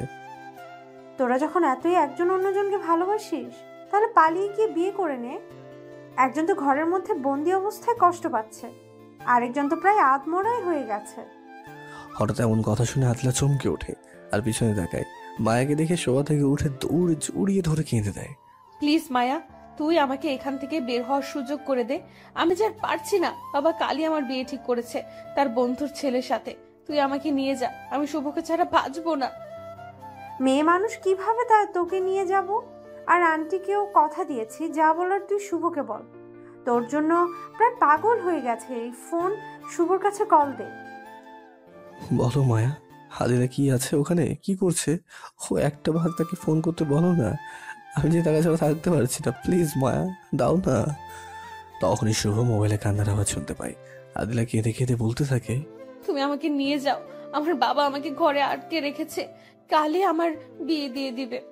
আমি তোমাকে ছাড়া বাঁচবো না। তুমি আমাকে আজ রাতেই নিয়ে যাবে, তা না হলে আমি আত্মহত্যা করব। তুমি এমন কথা বলো না আদিলা, তুমি চলে গেলে আমি কাকে নিয়ে বাঁচবো? তুমি ফোনটা মায়ের কাছে দাও। বলো, তোমার কাছে কি আদিলা রুমে চাবি দিয়েছে নাকি তাদের কাছেই রেখেছে? আমার কাছে কেন? এক কাজ করো, তুমি চাবিটা কিছু ফটো নিয়ে আসো, বাকিটা আমি পরে দেখছি। আচ্ছা। আদিলের কাছে ফোন দাও। বলো শুভ। তুমি আজ রেডি থাকো, আমরা আজ পালাবো। আচ্ছা, আমি রেডি হয়ে তোমার অপেক্ষায় থাকবো। আচ্ছা তাহলে ফোন রাখলাম। এই শোনো। বলো। উম, উম। অতঃপর ফোনটা রেখে মায়া সেখান থেকে চলে আসে। রাতে শুভ তাদের বাসায় পিছনের পাইপ দিয়ে ওঠে। আদিলার রুমে ডুপ্লিকেট চাবি দিয়ে ডাকে। আদিলা শুভকে দেখা মাত্রই দৌড়ে এসে জড়িয়ে ধরে পাগলের মতো চুমু খেতে থাকে। আদিলা, এখন এমন করো না, চুমু খাওয়ার অনেক সময় পাবে। এখন আমাদের বের হতে হবে, না হলে তোমার বাবা মার কাছে ধরা পড়ে যাব। তখন তোমাকে চিরজীবনের জন্য হারাতে হবে। তোমাকে আমি হারাতে পারবো না। ধুর, মজাটাই নষ্ট করে দিলে। তাহলে কিন্তু পরে এর সুদে আসলে নিব। আরে বাবা, তুমি যেভাবে মন চায় সেভাবে নিও, সমস্যা নেই। এখন চলো তো। অতঃপর সেখান থেকে বের হয়ে তারা একটা বাসে ওঠে। পরে আর বাস তাদের চট্টগ্রামে নামিয়ে দেয়। এখন একটা বাসা ভাড়া নিতে হবে আর আমাদের বিয়ে করে ফেলতে হবে। আচ্ছা চলো, আগে বিয়ের কাজটা সেরে ফেলি, পরে বাসা খুঁজবো। চলো। অতঃপর তারা একটা কাজী অফিসে গিয়ে বিয়ে করে নেয়। তারপর একটা বাসা খুঁজতে থাকে। কিছুক্ষণ পর একটা বাসাও পেয়ে যায় তারা। তারপরে বাসার রুম গোছগাছ করতে করতে রাত হয়ে যায়। পরে তারা ফ্রেশ হয়ে রাতের খাবার খেয়ে আদিলা আয়নার সামনে বসে পড়ে। কি করছো এখন? আমার জানুটার জন্য সাজতেছি। তুমি তো এমনিই সুন্দর। তা বললে কি আর হয়? আজ না আমাদের বাসর রাত। এখন এগুলো বাদ দাও, সারাদিন আমাদের উপরে অনেক পরিশ্রম গেছে, আমি ক্লান্ত হয়ে গেছি, আমি ঘুমোলাম। চিন্তা করো না, আমি আমার ভালোবাসা দিয়ে তোমার সমস্ত ক্লান্তি দূর করে দেব। এই বলে আদিলা শুভর কাছে এসে তার বুকের উপরে শুয়ে পড়ে। শুভ দুই ঠোঁট তার দখলে নিয়ে নেয়। কিছুক্ষণ পর ছেড়ে দেয় আদিলা। শুভ, এখন তো আমাদের আর কোনো চিন্তা নাই। আমরা সারা জীবন সুখ দুঃখ ভাগ করে নিয়ে সুখে শান্তিতে থাকতে পারবো। তবে তুমি এখন একটা চাকরি দেখো। আমার কাছে যে টাকা আছে তা দিয়ে কিছুদিন চলে যাবে। যদি তোমার একটা চাকরি হয় তাহলে আমাদের সুখ শান্তি দেখে কে? আচ্ছা, কাল সকালে চাকরির খুঁজে বের হবো, এখন ঘুমাও। কি বললা? আজ আমাদের বাসর রাত, এত তাড়াতাড়ি কেন আমি তোমাকে আদর করব? তারপর না হয় ঘুম। তখন আদিলা শুভকে শক্ত করে জড়িয়ে ধরে ভালোবাসার অতল সাগরে সাঁতার কাটতে থাকে। পরের দিন সকালে ফ্রেশ হয়ে নাস্তা করে চাকরি খুঁজতে যায়, কিন্তু সারাদিন ঘোরাফেরা করে কোথাও চাকরি পায় না শুভ। এইভাবে কিছুদিন ঘোরাঘুরি করার পর চাকরিটাও হয়ে যায়। তখনই তাদের সংসারে সুখে শান্তিতে ভরে ওঠে। 1 বছর পরে তাদের কোল আলোকিত করে একটি ছেলে সন্তান হয়, তার নাম রাখে আদনান। তখনই তানজিলা বলে ওঠে, ভাইয়া, তোমার গল্প শুনে মনে হলো তোমাদের সংসার সুখে ভরপুর ছিল, তো পৃথক হওয়ার কারণ কি? শুভ আবার বলতে শুরু করলো, যখন আমাদের আদনানের 1 বছর বয়স হয় তখন আমি যে অফিসে কাজ করতাম তার মালিক একদিন আমাকে ডেকে বলে 10 দিনের জন্য কক্সবাজার ঘুরতে যাবে 10 জন লোক নিয়ে। তখন আমি বাসায় এসে আদিলাকে ঘুরতে যাওয়ার কথা বলি। সে আমাকে যেতে বলে, সে তো জানতো না আমার এই ঘুরতে যাওয়ায় তার ভালোবাসার মধ্যে কাল হয়ে দাঁড়াবে। পরদিন শুভ তার জিনিসপত্র নিয়ে গাড়িতে উঠে বসে। একে একে সবাই গাড়িতে ওঠে, কিন্তু একটা সিট শুভর পাশে খালি থাকে। কিছুক্ষণ পরে একটা সুন্দরী মেয়ে এসে শুভর পাশের সিটে বসে পড়ে, কিন্তু শুভ সেই মেয়েটিকে কখনো তাদের অফিসে দেখেনি। তারপর ড্রাইভার গাড়ি চালানো শুরু করে দেয়। শুভ একবার তাকিয়ে আর চোখ ফেরাতে পারে না। মেয়েটি তার আদিলার থেকেও বহু গুণে সুন্দরী বলে। এই যে মিস্টার, এভাবে তাকিয়ে থাকেন না, প্রেমে পড়ে যাবেন। মেয়েটির কথায় শুভ লজ্জা পায়, তাই মাথা নিচ করে ফেলে। কিছুক্ষণ পর মেয়েটি বলে উঠল, এই যে মিস্টার শুভ, তখন তো খুব মজা নিয়ে আমার দিকে তাকিয়েছিলেন, এখন একটা কথাও বলছেন না যে? কথা বলবেন না আমার প্রেমে পড়ে যাবেন বলে? আপনি বিবাহিত সেটি আমি জানি। মেয়েটি কথাগুলো কোন নিয়তে বলছে কে জানে। না, এমনি কথা বলছিলাম না। তো আপনি কে? আপনাকে তো কোনোদিন দেখিনি আমাদের অফিসে। আমি কে সেটা আস্তে আস্তে জেনে যাবেন, তবে এতটুকু জেনে রাখেন আমার নাম তানিয়া। আমি আপনাদের অফিসে কাজ করি, সেটা বাড়ি থেকে কিছু সমস্যার কারণে আসতে পারি না। পরে তারা আরো কিছুক্ষণ গল্প করে একদম ঘনিষ্ঠ হয়ে যায়। কিছুক্ষণ পর তানিয়া বলল,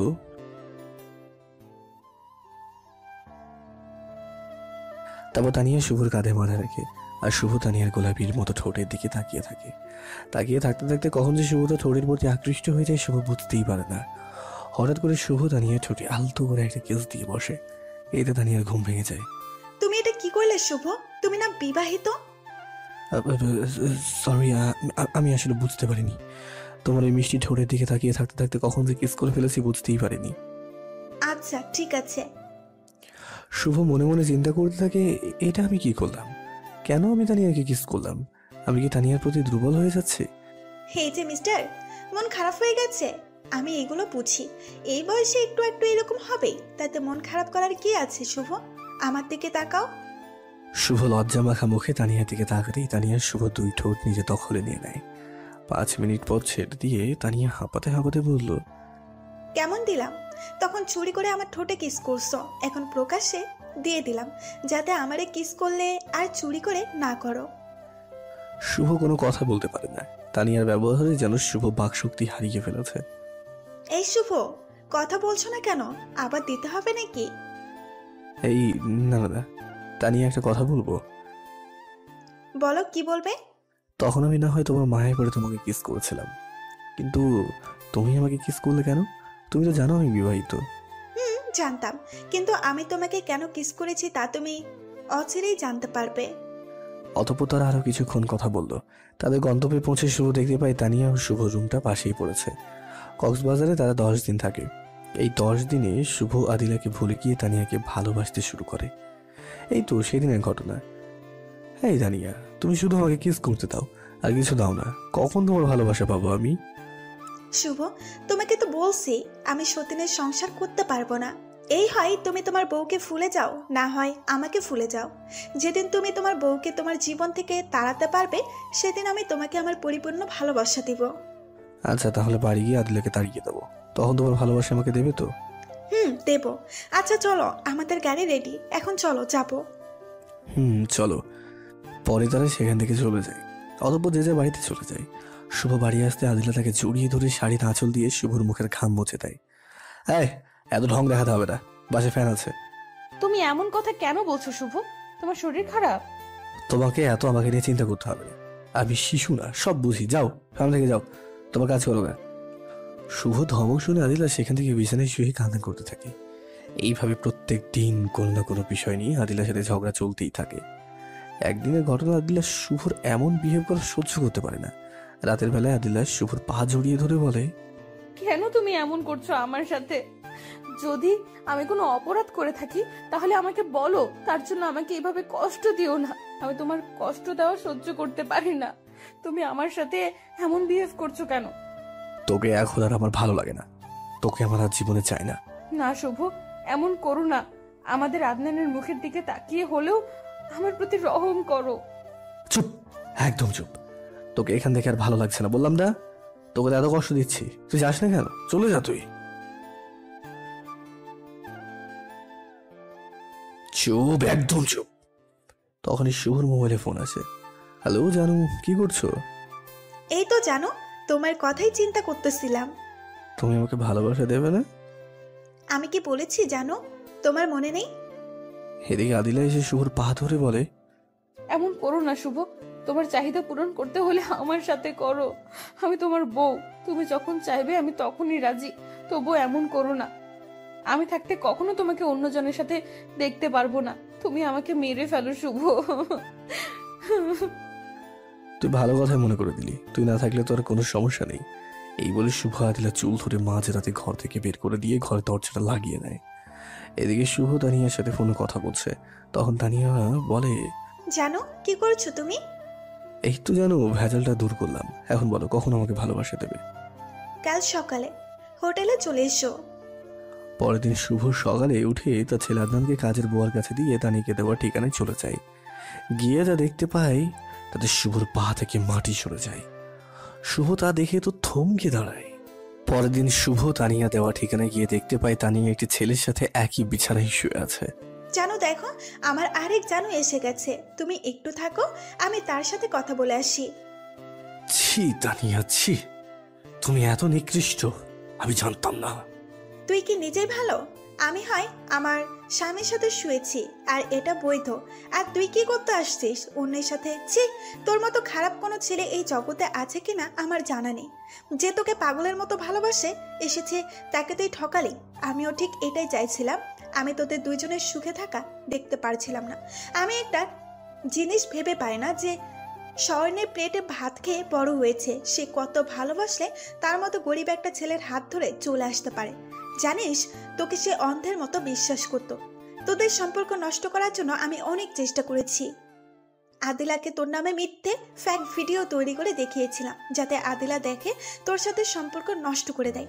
কিন্তু সে তোকে এতটাই অন্ধের মতো বিশ্বাস করত, কখনোই এই বিষয় নিয়ে তোকে বলেনি। তার মনে পুরোপুরি বিশ্বাস ছিল যে তুই কখনো ওই রকম করবি না। যখন আমার সমস্ত প্ল্যানে আদিলার কাছে ব্যস্ত হয়, তখন আমি তোকে আমার প্রেমের ফাঁদে ফেলানোর চেষ্টা করি। হ্যাঁ, তাতে তুই আমার ফাঁদে পাতিস। কেন এইভাবে আমাদেরকে আলাদা করলে? আমাকে তোমার ভালোবাসার মায়া ফেলে কি অপরাধ করেছিলাম? হ্যাঁ, আমি কি তোমার কোনো ক্ষতি করেছিলাম যার জন্য আমাদেরকে এইভাবে কষ্ট দেওয়ার জন্য উঠে পড়ে লেগেছিলে? শুধু তোর জন্য আমি 3টা বছর জেল খেটেছি। আমাকে জেলে আমার বাবা পর্যন্ত দেখতে আসেনি, শুধু তোর কারণে। আর দেখ তো, একে চিনতে পারিস কিনা? বিছানার উপরে শুয়ে থাকা ছেলেটাকে দেখিয়ে শুভ এতক্ষণ তার দিকে খেয়াল করেনি, ফলে চিনতে পারেনি। শুভ তার দিকে তাকাতেই চমকে ওঠে। তুমি ইমরান না? আমি ইমরান, যাকে তোর বউ কলেজে সবার সামনে আমাকে থাপ্পড় দিয়েছিল। আমি সেদিন প্রতিজ্ঞা করেছিলাম তোদের কখনো সুখে থাকতে দিব না, কিন্তু সেটি আমার পক্ষে একা করা সম্ভব ছিল না। কিন্তু যখন আমি জানতে পারি তুই তানিয়াকে পুলিশে দিয়ে ধরিয়ে দিয়েছিস, এতে তানিয়া তো শত্রু হয়েছে, আর আমি এই সুযোগে তানিয়াকে তোদের কথা বলি। তানিয়া তোদের পৃথক করতে রাজি হয়ে যায়, আর তাতে আমি তানিয়াকে জেল থেকে ছাড়িয়ে এনে বিয়ে করে নেই। আর তোদের কিভাবে পৃথক করা যায় সেই নিয়ে ভাবতে থাকি। আমি তো তানিয়াকে আগে কখনো দেখিনি, আর তাকে কখনো আমি পুলিশে ধরিয়ে দিলাম। মনে কর, একটু ফ্ল্যাশব্যাক থেকে ঘুরে আয়। শুভ এক রাস্তা দিয়ে যাচ্ছিল, হঠাৎ একটি মেয়েলি কণ্ঠে চিৎকারের আওয়াজ ভেসে আসলো, বাঁচাও বাঁচাও! শুভর সামনে তাকিয়ে দেখে একটা মেয়েকে 3 জনে টেনে নিয়ে যাচ্ছে। শুভ তখন তাদেরকে মেয়েটিকে তাদের হাত থেকে বাঁচায়। আর মেয়েটি ছিল সেই তানজিলা যে প্রথম পর্বে পড়ে এসেছেন। অতঃপর পুলিশ দিয়ে শুভ তাদের 3 জনকে ধরিয়ে দেয়। পুলিশ যখন তাদেরকে মারধর করে, তখন তারা বলে দেয় যে তাদেরকে এই মেয়েটিকে কিডন্যাপ করার জন্য একজন বলেছিল।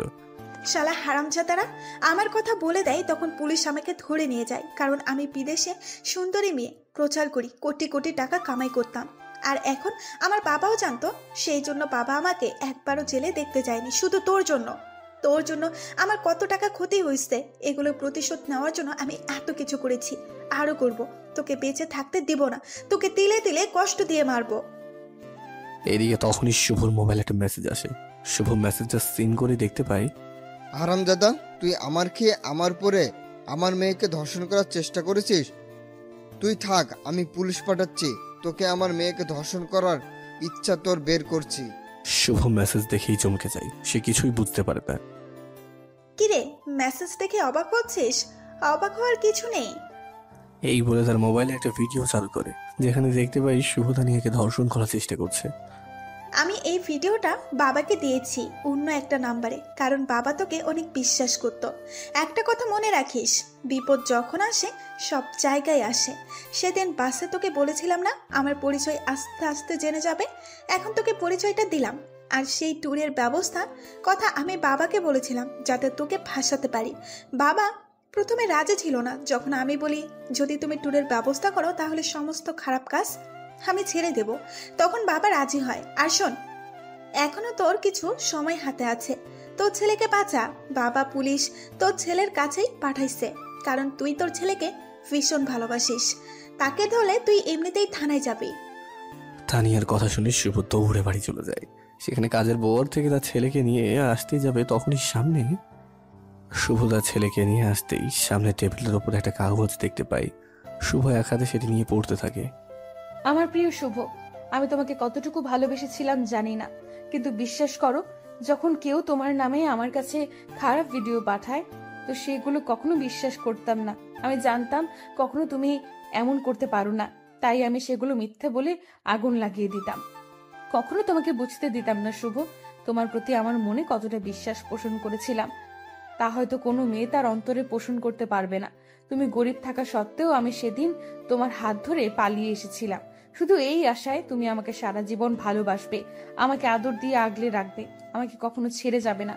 কিন্তু কখনো ভাবিনি যে তুমি আমাকে এভাবে মাঝ রাস্তায় একা ফেলে চলে যাবে। আমি জানি না তুমি কোন মেয়ের প্রেমে পড়ে আমাকে তাড়িয়ে দিলে, আমাকে এত কষ্ট দিলে। একদিন তুমি বুঝবে শুভ, সেই মেয়েটি আমার থেকে কখনোই তোমাকে বেশি ভালোবাসতে পারবে না। সেদিন তুমি আমাকে পাগলের মতো খুঁজবে, সেদিন তুমি আমাকে পাবে না, কারণ আমি তখন আকাশের তারা হয়ে যাব, চলে যাব না ফেরার দেশে। আমার ছেলেটাকে তুমি দেখে রেখো, তাকে কখনো মায়ের অভাবটা বুঝতে দিও না, তাকে কখনো কষ্ট দিও না, তাহলে যে আমি মরেও শান্তি পাবো না। শেষে একটা কথাটা রাখো, টেবিলের উপর বইয়ের নিচে কিছু টাকা রাখা আছে যা আমি টিউশন করিয়ে পেতাম। সেই টাকাগুলো জমা করে রেখেছিলাম যদি কোনো কাজে লাগে এই জন্য, কিন্তু সেটি আর এই জীবনে হলো না, তাই সেই টাকাগুলো তোমাকে দিয়ে গেলাম। তুমি টাকাগুলি আমার আদনানের পেছনে খরচ করিও, খারাপ কাজে খরচ করিও না। পরিশেষে একটা কথা বলতে চাই শুভ, ভালোবাসি, বড্ড বেশি ভালোবাসি তোমাকে। ইতি অভাগা ভালোবাসা, আদিলা। আপনাদের মনে একটা প্রশ্ন জাগতে পারে, আদিলাকে তো শুভ বের করে দিয়ে দরজা লাগিয়ে দেয়, তাহলে লেখাগুলি লিখলো কখন? আদিলা যেহেতু শুভর বউ ছিল তাই তার কাছে দরজার চাবি ছিল। আদিলা রাতে সেই চাবি দিয়ে দরজাগুলি সেগুলো লিখেছিল। আচ্ছা চলুন গল্পে ফেরা যাক। শুভ কাগজে লেখাগুলি পড়ে অঝরে কাঁদতে থাকে আর বলে, কেন তুই চলে গেলি? ফিরে আয়, একটা শুভ তোর জীবনে ফিরে এসেছে। আদিলা আর আসে না, আসবি বা কিভাবে, সে তো তখন চলে গেছে। এসব বলে শুভ কান্না করতে থাকে। তখনই তার কানে একটা পুলিশের গাড়ির আওয়াজ আসে। শুভ কান্না বন্ধ করে জানালা দিতে আসাতেই দেখতে পাই পুলিশ তার বাড়ির দিকে আসছে। শুভ তখন তার ছেলে আদনানকে নিয়ে পিছনের দরজা দিয়ে পালিয়ে যায়। সেখান থেকে পালিয়ে এসে আমি এই শহরে আশ্রয় নিই আর আদিলা দেওয়া টাকা দিয়ে একটা রিক্সা ক্রয় করে সেটা নিয়ে আমার জীবনযাপন করতাম আর আদিলাকে খুঁজে বেড়াতাম। খুঁজতে খুঁজতে আমার জীবনের 5টা বছর অতিবাহিত হয়ে যায়। হঠাৎ একদিন রাস্তায় রিক্সা চালাচ্ছি, তখনই মাথা ঘুরে সেন্সলেস হয়ে যায়। যখন আমার জ্ঞান ফেরে তখন নিজেকে হাসপাতালে আবিষ্কার করি। পরে ডাক্তারের কাছে শুনতে পাই আমাকে মরণ ব্যাধি ক্যান্সার নামক রোগটা আমাকে আক্রান্ত করেছে। ডাক্তার সেদিন বলেছিল আমি মাত্র অল্প কয়েকটা দিন বাঁচবো। যখন ডাক্তারের মুখে এই কথাটা শুনি তখন আমার মনে শুধু আদনানের জন্য চিন্তা হতে থাকে। যদি আমার কিছু হয়ে যায় তো আদনান থাকবে কার কাছে, কি খেয়ে বেঁচে থাকবে? তাই প্রত্যেকটা দিন রাতে আদনানকে জড়িয়ে কান্না করতাম আর কি বলতাম সেটা আপনারা জানেন, তাই বললাম না। আর জানিস তানজিলা, যেদিন আদিলাকে পেয়েছি সেদিন যে কত খুশি হয়েছিলাম তা হয়তো বলে প্রকাশ করতে পারবো না। আমি সেদিন আমার করা অপরাধের ক্ষমা আদিলের কাছে চেয়ে নিতাম, কিন্তু বারবার বিবেকটাই বাধা দিয়েছে আর বলেছে তুই কোন মুখে তার কাছে ক্ষমা চাইতে যাস? তুই সারা জীবন তাকে কষ্ট দিয়ে এলি, আবারও কি তাকে কষ্ট দিতে চাস? তুই আর বাঁচবি বা কয়দিন? যদি তার কাছে ক্ষমা চাইতে যাস আর সে ক্ষমা করে যদি আপন করে নেয় তখন কি সে পারবে তার মৃত্যু সহ্য করতে? তা কখনোই পারবে না। তাই আমি আর আদিলাকে কষ্ট দিতে চাইনি, এই জন্য তার কাছে আমি মাপ চাইনি। তার মানে ঘটনার মূল কারণ হলাম আমি। আমার জন্যই তোমাদের এই অবস্থা। আমি তোমাকে এভাবে মরতে দিব না। আমি সমস্ত ঘটনা ম্যাডামকে বলে দিব। না তানজিলা, তুমি বলবে না, আমার কসম তোমার উপর। না ভাইয়া, আমি তোমাকে মরতে দিব না, আমি বলবোই। তার মানে তুমি চাচ্ছ আমি তোমাদের জীবন থেকে সরে যাই? যদি এটা না চেয়ে থাকো তাহলে কথা দাও এই কথাগুলি আদিলাকে কখনো বলবে না। তানজিলা শেষে হার মেনে কথা দেয় শুভকে যে আমি এই কথা ম্যাডামকে বলবো না। 3 দিন পর শুভ কিছুটা মানসিকভাবে সুস্থ হয়ে তানজিলার সাথে অফিসে যায়। এই কয়দিন কইছিলি তোর কাজ কি তোর বাপে এসে করবে? দেখ তো অফিসের কি অবস্থা হয়েছে, এক হাঁটু ময়লা জমেছে। শুভ গালে হাত দিয়ে সেখান থেকে চলে এসে ঝাড়ু হাতে নিয়ে কাজ করতে থাকে। এদিকে শুভর বলা ঘটনাগুলি তানজিলা আদিলাকে বলতে চেয়েছিল, কিন্তু যখন সে শুভকে চড় মারতে দেখে তখন সে আর বলার জন্য ইচ্ছে পোষণ করে না। কাকে বলবে সে? যে তারা আঘাত করে কষ্ট দেয় তাকে বলেই বা কি লাভ হবে? তার মনে তো কোনো ভালোবাসাই নেই, আছে শুধুই প্রতিশোধের আগুন। শুভ কাজ করতে থাকে, তখন ছোট্ট দুটি হাত পিছন থেকে জড়িয়ে ধরে। কই ছিল এতদিন আব্বু? আমি আম্মুর সাথে কথা বলি, এই জন্য তুমি আমার উপর রাগ করেছো? আমাকে আদর করো না আব্বু, আমি আর কখনোই আম্মুর সাথে কথা বলবো না। শুভ পিচ্ছি আদনানের অভিমানের কথা শুনে তাকে জড়িয়ে ধরে কেঁদে কেঁদে বলতে লাগলো, বাবা এমন কথা বলে না, আমি তোমার প্রতি রাগ করিনি। তুমি তোমার আম্মুর সাথে কথা বলো দেখে আমি আরো অনেক খুশি হয়েছি। এখন থেকে তো শুধু তোমাকে তোমার আম্মুর সাথেই থাকতে হবে আর কথা বলতে হবে। আমি তো আর বেশি দিন তোমাদের মাঝে থাকবো না। বাবা তুমি কোথায় যাবে? যদি তুমি একদিনের জন্যও কোথাও যাও তাহলে আমি চলে যাব অনেক দূরে। আদনানের কথা শুনে শক্ত করে জড়িয়ে ধরে কাঁদতে থাকে শুভ। এদিকে পিছে আদনান বলেই যাচ্ছে, বাবা তুমি কোথায় যাবে? বলো না বাবা, বলো। শুভ কিছুক্ষণ পর কান্না থামিয়ে বলে, আব্বু তুমি তোমার আম্মুর কাছে যাও, এখানে দেখলে বকা দেবে। আদনান কান্না করে তার মায়ের কাছে চলে যেতেই, বাবা তুমি কান্না করছো কেন? কে মেরেছে বলো? আর স্কুল থেকে কখন আসলে? আমি স্কুল থেকে মাত্র আসলাম। আমার বন্ধু বলে যে আজ নাকি আব্বুকে অফিসে আসতে দেখেছে, তাই আব্বুকে দেখার জন্য স্কুলতে এসে পড়েছি। অতঃপর পিচ্ছে আদনান তার মায়ের গলা ধরলো। আম্মু আব্বু এখন আমার সাথে এমন করে কেন? একটু আদরও করে না? জানো মা, আজও আব্বু আমাকে জড়িয়ে ধরে কেঁদে কেঁদে বলল আব্বু নাকি আর আমাদের কাছে থাকবে না। কোথায় যাবে আব্বু? বলো বলো মা, বলো কোথায় যাবে? আব্বু কেন বারবার আমাকে এমন কথা বলে? বলো আম্মু। আব্বু যদি এবার একদিনের জন্যও কোথায় যায় তাহলে আমি আর কখনো তোমার সাথে কথা বলবো না। আদিলা পিচ্ছি আদনানের কথা শুনে ভাবতে থাকে, কেন শুভ এমন কথা বলে? আমি তাকে কষ্ট দিয়েছি বলে সে কি আবার আমাকে ছেড়ে চলে যাবে? আমি কি আবার আমার ভালোবাসার মানুষটিকে হারাবো না? এ হতে পারে না, তাকে আবার আমি হারাতে পারবো না। কি হলো মা, বলো আব্বু কোথায় যাবে? তোমার আব্বু কোথাও যাবে না, আমি কোথাও তাকে যেতে দিব না। সত্যি আব্বু কোথায় যাবে না? সত্যি কোথাও যাবে না। তুমি এবার স্কুলে চলে যাও। আচ্ছা। এদিকে আদিলা পিয়নকে নিয়ে শুভকে তার কেবিনে ডাকে, আসবো ম্যাডাম? আর চেয়ারে বস। সরি ম্যাডাম, এই চরিত্রহীন চেয়ারে বসলে চেয়ারটা অপবিত্র হয়ে যাবে। মেজাজ গরম করিস না, তোকে বসতে বলছি, বস। অতঃপর শুভ একটা চেয়ার টেনে আদিলার সামনে বসে। তোকে কিছু প্রশ্ন করব, তার সঠিক উত্তর দিবি। যদি না দেয়?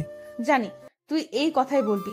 যদি তুই তোর সন্তানের ভালো চাস তো সঠিক উত্তর দিবি। সন্তান কি?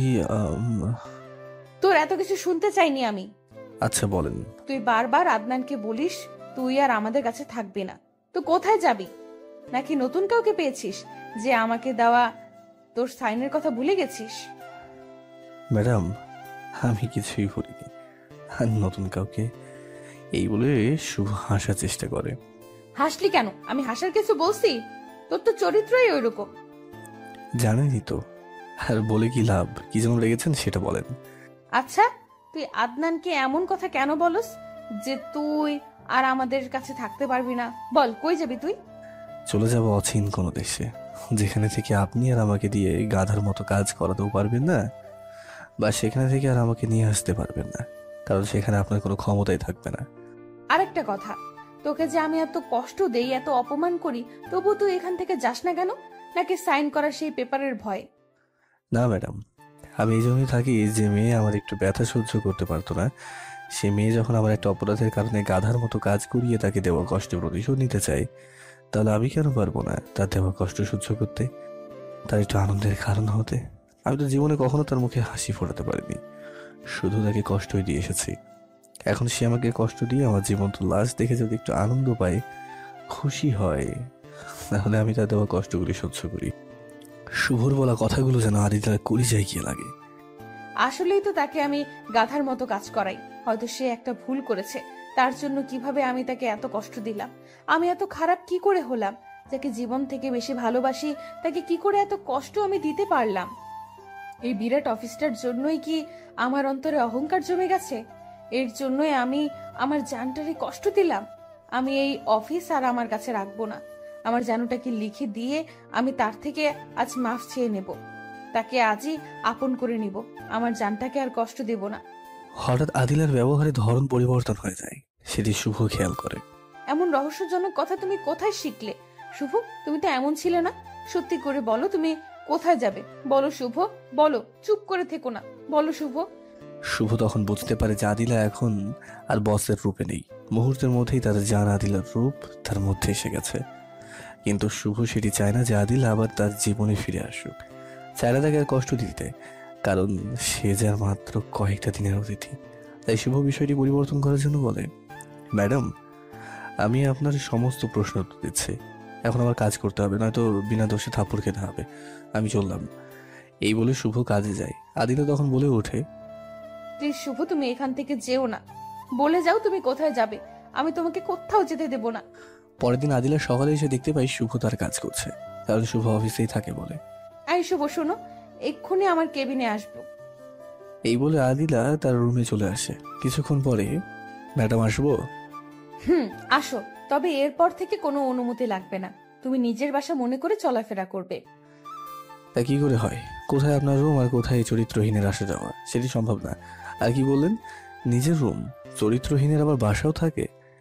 এখনো এই কথাগুলো মনে রাখছো? কি যেন রেখেছেন সেটা বলুন।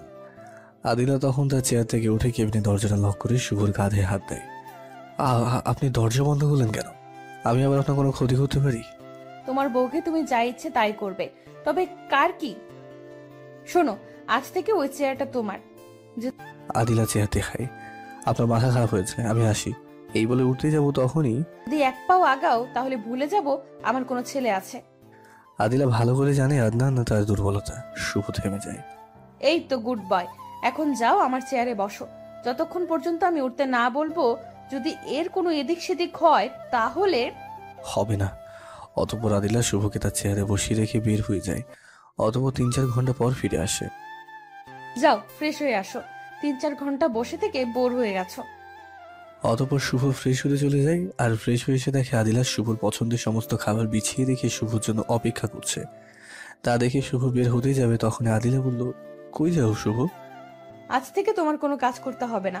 তুমি শুধু আমার পাশে বসে থাকবে, আর আমি যখন কাজ করব তখন তুমি আমাকে পাশে বসে হেল্প করবে।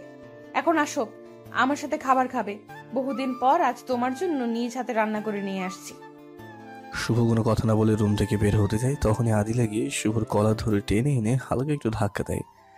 এদের শুভর মাথাটা চেয়ারের সাথে ধাক্কা লাগে, যার কারণে শুভ মাথায় কিছুটা আঘাত লাগে। কিন্তু শুভ সেটি আদিলাকে বুঝতে দেয় না। তোর অনেক গিয়ার বেড়ে গেছে, তাই না? তুই যখন কোনো অপরাধ করতি, আমি উল্টো তোর কাছে মাফ চেয়ে রাগ ভাঙাতাম। এবার অপরাধটা বড় করেছিলি, তাই তোর প্রতি রাগ হয়েছিল অনেক। ভেবেছিলাম তুই আমার কাছে মাফ চাইবি, কিন্তু তুই আমার কাছে ছোট হবি বলে আর মাফ চাইলি না। তাই তোকে কষ্ট দিয়ে তোর অপরাধ ক্ষমা করে আমি তোকে আমার ভালোবাসায় জড়াতে চাইলাম, কিন্তু তুই তা বুঝেও না বোঝার ভান করে এড়িয়ে চলতেছিস বলেই কেঁদে দেয়। কি অপরাধ আমি করেছি যার জন্য আমাকে এভাবে কষ্ট দিচ্ছিস? তোকে ভালোবেসে কি একটু সুখ পাবো না আমি আমার জীবন থেকে? আমার জীবন থেকে তোকে বেশি ভালোবাসাটাই কি আমার ভুল নাকি? তোর জায়গায় অন্য কাউকে ভাবতে পারি না, এটাই আমার অপরাধ। আমি তোর পা ধরছি শুভ, পেছনে যা কিছু হয়েছে তা ভুলে যাও। চলো আবার আমরা নতুন করে নতুন জীবন শুরু করি। আদিলার কথা শুনে শুভ চিৎকার করে বলতে ইচ্ছে করছে, আমাকে ক্ষমা করে দাও। আমি তোমাকে বড্ড ভালোবাসি। আমি আর কখনো তোমাকে কষ্ট দেব না, কখনো তোমাকে ছেড়ে কোথাও যাব না। কিন্তু তার বিবেকটা বাধা হয়ে দাঁড়ায়। শুভ তার মনের ভিতরে লুকিয়ে থাকা কথাগুলি আদিলার কাছে প্রকাশ করতে পারে না। সে যে আর কিছুদিনের অতিথি মাত্র, তাই শুভ তার ভিতরে থাকা কষ্ট লুকিয়ে রেখে, আপনি বেশি বাড়াবাড়ি করছেন। আপনি আমাকে ভালো করেই জানেন যে আমি না করি তা আমি কখনোই নিই না। আর আমি আপনাকে তাড়িয়ে দিয়েছি নিজ হাতে। আপনাকে কখনোই আমি গ্রহণ করতে পারবো না। আপনি নতুন কাউকে নিয়ে নতুনভাবে শুরু করুন। শুভর মুখে এমন কথা শুনে আদিলা পুরো পৃথিবীটা যেন অন্ধকার হয়ে যায়। যার জন্য 5টা বছর তার মনে অন্য কাউকে স্থান দেয়নি, সে আজ বলছে অন্য কাউকে নিয়ে নতুনভাবে শুরু করতে। শুভর প্রতি আদিলার এই পরিমাণ রাগ হয় যাতে তাকে এখনই খুন করে ফেলবে। কিন্তু আদিলা স্বাভাবিক হয়ে বলল, তোমার কি সমস্যা আমাকে মেনে নিলে? আচ্ছা, আর তোমাকে বলবো না আমাকে মেনে নিতে। আমি অন্য কাউকে নিয়ে শুরু করব। আজ অন্তত অফিস ছুটি হওয়া পর্যন্ত আমার শুভ হয়ে থাকো। প্লিজ না করো না, এই আবদারটুকু রাখো। আদিলার মুখে অন্যজনের নাম শুনে শুভর অন্তরটা কেঁপে ওঠে, কিন্তু সে নিরুপায় হয়ে চুপ করে থাকে, কোনো কথা বলে না। অতঃপর আদিলা তাকে নিয়ে খাবারের সামনে বসিয়ে নিজ হাতে শুভকে খাওয়ায়, আর শুভ তাকে খাইয়ে দেয়। যারা শুভ একটা চেয়ারে বসে পড়ে আর মাথা ব্যথার কারণে চুপ মেরে আদিলার সামনে বসে থাকে। আদিলা নানান কিছু জিজ্ঞেস করলে শুভ কোনো উত্তর দেয় না। এইভাবে সেদিন অফিসটা ছুটি হয়ে যায়। শুভ, চলো, আজ আমার বাসায় থাকবে। ম্যাডাম, অফিস টাইম শেষ, আপনি একটি আবদার করেছিলেন, তাই রাখছি, আপনি যেতে পারেন। আদিলা মন খারাপ করে চলে যায়। এদিকে শুভর মাথা ব্যথা যেন বেড়েই চলেছে। আস্তে আস্তে শুভ আদিলা দেওয়ার রুমে গিয়ে শুয়ে পড়ে। কিছুক্ষণ পরেই তার শরীরে প্রচন্ড জ্বর আসে, যার কারণে শুভ মুখ দিয়ে আর কথা বলতে পারে না। শুভ কষ্ট করে রাতটা পার করে দেয়। সকালে তানজিলা মোবাইলে ফোন দেয়, কিন্তু কোনো কথা বলতে পারে না। তানজিলা বারবার কথা বলার চেষ্টা করে, কিন্তু ফলাফল শূন্য। তাই পরেশান হয়ে শুভ নাম্বারটা ট্যাগ করে অফিস চলে আসে। অতঃপর শুভ রুমে গিয়ে দেখতে পায় শুভর শরীর থরথর করে কাঁপছে। অতঃপর তানজিলা শুভর মাথা তার হাঁটুতে রাখে। শুভ আস্তে আস্তে কি যেন বলার চেষ্টা করে, তানজিলা সেটি বুঝতে পারে না। তার মাথা নিজের দিক করে তার কথা বোঝার জন্য ঠিক তখনই পিছন থেকে, বাহ, তাহলে চলছে তোমাদের রাসলীলা। আমি আগে অফিসে না আসলে বুঝতেই পারতাম না যে যারা চরিত্রহীন তাদের চরিত্র কখনো ঠিক হয় না। ম্যাডাম আপা, একদম চুপ, একটা কথাও তুমি বলবা না। এই চরিত্রহীনকে আর আমার অফিসে রাখবো না। কি অপরাধ আমি করেছিলাম? তার সমস্ত অপরাধ ক্ষমা করে দিয়ে তাকে আপন করে নিতে চাইছিলাম। ভাবছিলাম এই 5 বছরের চরিত্রটা ভালো হয়েছে, কিন্তু কখনো ভাবিনি এদের মতো ছোট লোকদের চরিত্র কখনো ঠিক হবার নয়। আমি এত জনম ভুল মানুষকে ভালোবেসেছিলাম। তার ছবি বুকে নিয়ে প্রত্যেক রাতে আমি কাঁদতাম। আমি আর এই চরিত্রহীন ছোট লোকের জন্য আর কাঁদবো না। তোকে আজই ডিভোর্স দিয়ে দেবো। যা কুত্তার বাচ্চা, তুই আমার অফিস থেকে বের হয়ে যা। এই বলে শুভর কলা ধরে টেনে তোলে, জোরে ধাক্কা মারে আদিলা। আদিলা রাগের কারণে শুভর শরীরে অতিরিক্ত তাপমাত্রাও সেটা বুঝতে পারে না। শুভ আদিলা ধাক্কা খেয়ে টেবিলের ওপরে পড়ে যায়। টেবিলে কাঁচ থাকার কারণে তা ভেঙে শুভর মাথায় ঢুকে যায়, আর তাতে শুভর সাথে সাথে সেন্সলেস হয়ে যায়। এদিকে আদিলা রাগের মাথায় শুভকে নানান ধরনের গালি দিতে থাকে। অতঃপর সামনে পিছিয়ে আদনানকে দেখতে পেয়ে তাকেও ধাক্কা মেরে ফেলে দিয়ে, এই চরিত্রহীনের কোনো চিহ্ন আমার কাছে রাখবো না, যা তোরা যেখানে মন চাই সেখানে যা। এই বলে রাগে হন করতে করতে তার কেবিনে চলে যায়। এদিকে পিছিয়ে আদনান সেখান থেকে উঠে দৌড়ে তার বাবার কাছে গিয়ে শরীর ধরে ধাক্কা দিচ্ছে আর বলছে, বাবা কথা বলো, তুমি রাগ করে থেকো না। আমি ওই ডাইনি মায়ের সাথে আর কখনো কথা বলবো না। বাবা আমার সাথে কথা বলো। এদিকে তানজিলা আদিলার পিছনে পিছনে তার কেবিন পর্যন্ত যায়। আদিলা ঠান্ডা মাথায় বলে, তানজিলা, তুমি জানতে সে বিবাহিত, তাহলে কেন তুমি সেই চরিত্রহীনের খপ্পরে পড়লে? আমি জানি তুমি একটা ভালো মেয়ে। ম্যাডাম আপনি যা দেখছেন বা যা ভাবছেন কোনোটাই সত্যি না। আর ম্যাডাম যে মানুষটা একবার ভুল করে, সে ভুলের শাস্তি 5 বছর ধরে সহ্য করছে। সে মানুষটা দ্বিতীয়বার সে ভুলটা কখনো করতে পারে না। ম্যাডাম আর কি বললেন ভাইয়াকে? ডিপস দিবেন? দেন। চরিত্রহীন তো আর কখনো ভালো মেয়ের স্বামী হতে পারে না। আপনি ডিভোর্স পেপারটা আমার বাসায় পাঠিয়ে দিন। ভাইয়া যদি এই যাত্রা বেঁচে যায়, তাহলে আমি কখনো তাদেরকে আপনার মতো মেয়ের কাছে আসতে দিব না। বাই। এই বলে সেখান থেকে তানজিলা শুভকে নিয়ে হাসপাতালে যায়। ডাক্তার তার অবস্থা দেখে তাকে ইমার্জেন্সিতে নিয়ে যায়। কিছুক্ষণ পর ডাক্তার নিরাশ হয়ে বের হয়ে আসে। ডাক্তার সাহেব, আমার ভাইয়ের অবস্থা কেমন? সরি ম্যাডাম, আমাদের দ্বারা একে বাঁচানো সম্ভব নয়। আমরা তার মাথায় থাকা কাঁচের টুকরো বের করে ব্যান্ডেজ করে দিয়েছি। এখন আপনি দেখতে পারেন। হ্যাঁ, আর একটা কথা, আপনার ভাইয়ের বাঁচা 5%-এর কম। আর হ্যাঁ, তাকে যদি আজকের মধ্যেই অপারেশন করা যায় তাহলে হয়তো বাঁচাতে পারে, নতুবা না। তানজিলা ভালো হাসপাতালে কোথায় নিয়ে যাবে? ঢাকা শহরে সব থেকে ভালো যেটা সেটাতে নিয়ে এসেছে। এখন তানজিলা মেয়ে হয়ে কোথায় ঘুরবে? তাকে তাকে নিয়েই বা যাবে কোথায়? এদিকে পিছিয়ে আদনান কান্না করেই চলেছে। আন্টি আব্বুকে আর আমার সাথে কথা বলবে না? তুমি আব্বুকে বলো না আমার সাথে কথা বলতে। আমি আম্মুর সাথে আর কখনো কথা বলবো না। বলো না আন্টি, আব্বু যেন আমার প্রতি রাগ করে না থাকে, আমার সাথে কথা বলে। বলো আন্টি, আব্বুকে বলো। তানজিলা যে কি করবে এখনো বুঝতে পারছে না সে। পিচ্ছি আদনানকে কিছু বলে বুঝে দিতে না পারছে। শুভকে অন্য কোথাও নিয়ে যাওয়ার ব্যবস্থা করতে। তানজিলা তখন মাথায় হাত দিয়ে বেঞ্চের উপরে বসে পড়ে। তখনই তানজিলার ঘাড়ে কে যেন হাত দেয়। তানজিলা পিছন দিকে তাকিয়ে থাকে। এদিকে আদিলার কানে তানজিলার শেষ কিছু কথা বারবার বাজতে থাকে। ভাইয়া যদি এই যাত্রায় বেঁচে যায় তাহলে আমি তাদেরকে কখনো আপনার কাছে আসতে দিব না। আদিলা মনে মনে ভাবতে লাগলো, তানজিলা এমন কথা কেন বললো? এই যাত্রায় বেঁচে যায় মানে? তাহলে কি শুভর এমন কিছু হয়েছে?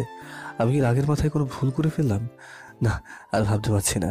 এই বলে মাথায় হাত দেয়। কিছুক্ষণ পর আদিলা কি যেন মনে করে শুভর রুমে গিয়ে চমকে ওঠে। তানজিলা ভাবতেই পারে না কোথায় নিয়ে যাবে তাকে। ঢাকার সব থেকে ভালো হসপিটালেও যখন তার কাজ হলো না, তখন কি করবে, কোথায় নিয়ে যাবে কিছুই ভাবতে পারছে না। তখনই তানজিলা মাথায় হাত দিয়ে বেঞ্চের উপরে বসে ভাবতে লাগলো, আমি একা কোথায় নিয়ে যাব? নাকি ভাইয়া এভাবেই? না না, এইসব ভাবতে থাকে। তখনই কে যেন পিছন থেকে তানজিলার ঘাড়ে হাত দেয়। তানজিলা মাথা তুলে পিছন দিকে তাকিয়ে দেখতে পায় একটা মেয়ে দাঁড়িয়ে আছে। এভাবে বসে থাকলে কি তোমার ভাইকে বাঁচাতে পারবে? শুনলে না ডাক্তার কি বললো? যদি আজকের মধ্যে অপারেশন করানো যায় তাহলে হয়তো বাঁচানো সম্ভব। আমি একা কি করব? কোথায় নিয়ে যাব? এখন কথা বলার সময় নাই। এই নাও তোমাদের ভিসা, তুমি এখনই তাকে সিঙ্গাপুরে নিয়ে যাও। তুমি কে আপু? আমার ভাইয়ের কঠিন দিনে তুমি ফেরেশতার মতো এসে সাহায্য করছো। আমি কি সেটা তোমার না জানলেও চলবে, তবে এটুকু জেনে রাখো তোমার ভাই আমাকে চেনে, আর আমি তোমার ভাইকে। আজ তোমার ভাইয়ের এই অবস্থার জন্য আমি দায়ী। প্লিজ তানজিলা, আর প্রশ্ন করো না, তাড়াতাড়ি নিয়ে যাও। তুমিও আসো আমার সাথে। আমার ওই মুখ নাই যে আমি শুভর সামনে দাঁড়াবো। তুমি একাই যাও। আর হ্যাঁ, যদি তোমার ভাই বেঁচে যায় তাহলে আমার এই চিঠিটা তুমি শুভকে দিও। অতঃপর তানজিলা চিঠি এবং শুভকে নিয়ে সিঙ্গাপুরের উদ্দেশ্যে রওনা হয়। এদিকে আদিলা কি যেন মনে করে শুভ রুমে গিয়ে টেবিলের ওপরে শুভ লেখা ডায়েরি দেখে চমকে ওঠে। কারণ ডায়েরিতে লেখা ছিল, আমার জানে মানে আদিল, আমি কথাগুলি কিভাবে লিখবো তা আমার বলার ভাষা নেই। তবুও কিছু ভাঙা ভাঙা কথা লিখে রাখলাম, যা মুখে কখনো তোমাকে বলতে পারবো না। আজ দীর্ঘ 5 বছর পর আমার জানটার সাথে দেখা হলো।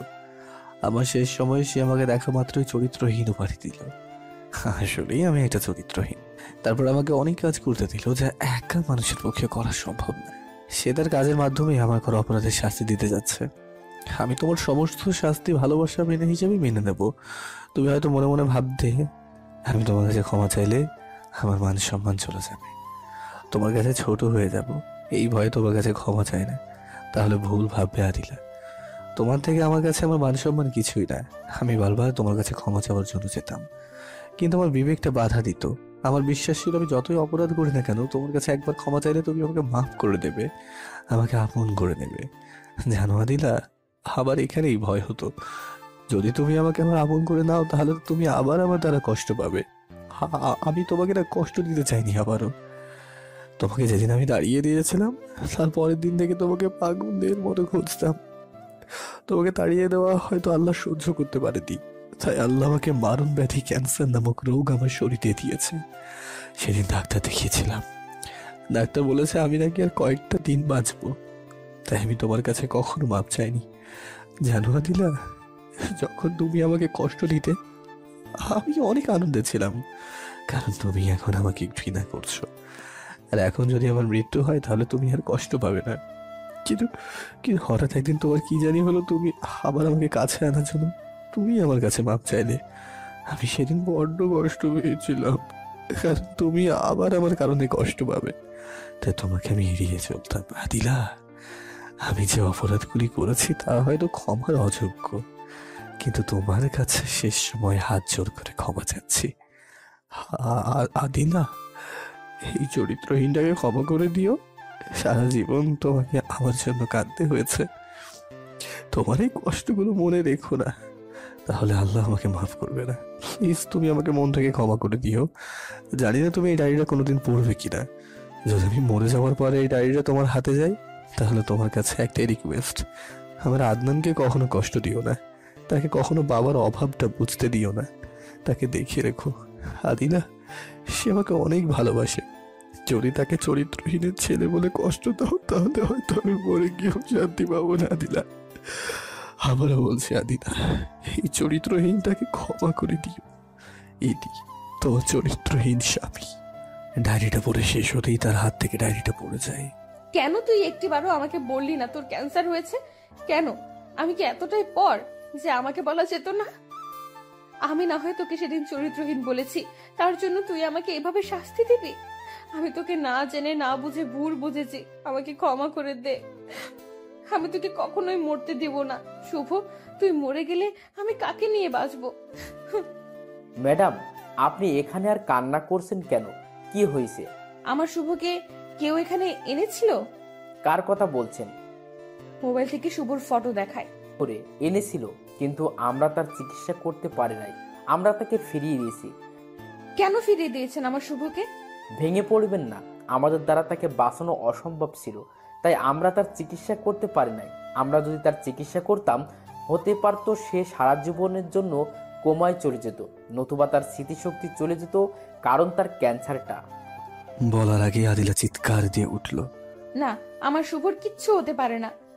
এই বলে আদিলা সেন্সলেস হয়ে যায়। অতঃপর যখন তার জ্ঞান ফিরল, তখন সামনে যাকে দেখলো তার দেখি তো সে চমকে উঠল। যখন আদিলার জ্ঞান ফিরল, তখন তার সামনে তার মা বাবাকে বসা দেখতে পায়। মানে তোর এত অভিমান, একটিবারও এই বুড়ো বুড়ির কথা মনে পড়লো না? তখন আমরা না হয় তোদের সম্পর্কটা মেনে নিইনি, তার জন্য আমাদেরকে এভাবে পর করে চলে আসবি? একটিবারও আমাদের কথা ভাবলি না যে আমাদের কি হবে? তুই ছাড়া আমাদের কে আছে বল মা? মা, আমাকে মাফ করে দাও। তখন আমার কাছে আমার ভালোবাসাকে পেতে পালিয়ে আসা ছাড়া আর কোনো রাস্তা ছিল না। আমাকে তোমরা ক্ষমা করে দাও, আর কখনো তোমাদের ছেড়ে যাব না। আদিলার মা তখন আদিলাকে জড়িয়ে ধরে কপালে একটা চুমু দেয়। আচ্ছা মা, আমি এখানে আছি তোমরা কিভাবে জানলে? কে জানি ফোন দিয়ে বলল আপনার মেয়ে হাসপাতালে সেন্সলেস হয়ে পড়ে আছে। পরে আমরা তার কথা শুনে তোমার মা আর আমি ছুটে আসি। লোকটা কে ছিল জিজ্ঞেস করো নাই কিছু? কয়েকবার ফোন দিয়েছি, বন্ধ বলছে, আর পরে ফোন দেয়নি। আমার মেয়ে তো পাইছি, তাই আর তার কথা মনে নেই। আদিলা তখন হঠাৎ করে শুভর কথা মনে পড়ে যায়। আরে, এই দেশে শুভ শুভ বলে চিৎকার করতে থাকে। আমার শুভ কই? আমি শুভর কাছে যাব। তোর ওটা চিন্তা করতে হবে না, তুই এখন অসুস্থ, সুস্থ হ, তারপর তোকে নিয়ে যাব। আমি একদম সুস্থ, আমাকে নিয়ে চলো। কোথায় আছে আমার শুভ? জানো মা, আমি তাকে না বুঝে অনেক কষ্ট দিয়েছি। সে কি আমাকে মাফ করবে? যদি মাফ না করে মা, তাহলে নিজেকে আমি ক্ষমা করতে পারবো না মা। আমি নিজেকে শেষ করে দিব। এমন কথা বলিস না মা, ধৈর্য ধর মা, সব ঠিক হয়ে যাবে। এখন চল জামাইয়ের কাছে যাই। এখানে প্রশ্ন উঠতে পারে, শুভর কথা আদিলার বাবা মা কেমন করে জানে? তাদেরকে সেই আগন্তুক ব্যক্তিটাই বলেছে। অতঃপর তারা সিঙ্গাপুরের উদ্দেশ্যে রওনা হয়। এদিকে তানজিলা পৌঁছে শুভকে নিয়ে হসপিটালে আসে। সেখানে ডাক্তাররা শুভর অবস্থা দেখে বড় বড় কয়েকজন ডাক্তারের পরামর্শ করে তার চিকিৎসা শুরু করে দেয়। তানজিলা বসে বসে ভাবতে থাকে কি থেকে যে কি হয়ে গেল। কে সেই মেয়েটা? তখনই পিচ্ছে আদিনার কথা শুনে তানজিলার ধ্যানটা ভেঙে যায়। আন্টি, আমার আব্বুর কি হয়েছে? আমার আব্বু কি আর আমার সাথে কথা বলবে না? বলো না আন্টি, আমার আব্বু কি আমার সাথে কথা বলতে, আমার সাথে রাগ না করে থাকতে? আমি আর আম্মুর সাথে কখনো কথা বলবো না। আদনানের কথা শুনে তানজিলা কান্না করে দেয়। কি বলবে তাকে? তো কেন? কি হলো আন্টি, তুমি কান্না করছো কেন? তুমি আল্লাহর কাছে বলো, আল্লাহ যেন তোমার আব্বুকে তাড়াতাড়ি ভালো করে দেয়। তোমার আব্বু ভালো হলেই তোমার সাথে কথা বলবে। এইভাবে তানজিলা পিচ্ছে আদনানের সাথে বসে বসে গল্প করছে। কিছুক্ষণ পরেই হাসপাতালে আদিলা ও তার বাবা মা চলে আসে। আদনান সেটি দেখতে পেয়ে চিৎকার করে বলতে থাকে, আন্টি, তুমি উনাকে তাড়িয়ে দাও, আমার আব্বুকে মেরে ফেলবে। উনাকে চলে যেতে বলো। এমন করে না, উনি তোমার মা হয়। না, উনি আমার মা নয়। আমার মা মারা গেছে। যে আমার বাবাকে মারে, কষ্ট দেয়, আমার থেকে আমার বাবাকে দূরে সরিয়ে দেয়, সে আমার মা কখনো হতে পারে না। তুমি ওনাকে চলে যেতে বলো আন্টি, চলে যেতে বলো। আদিলা তার ছেলের বুক ভরা অভিমানের কথা শুনতে পেয়ে আদনানকে জড়িয়ে ধরে বলে, বাবা, তুই আমাকে ক্ষমা করে দে। আমি অন্যায় করেছি, আমাকে মাফ করে দে।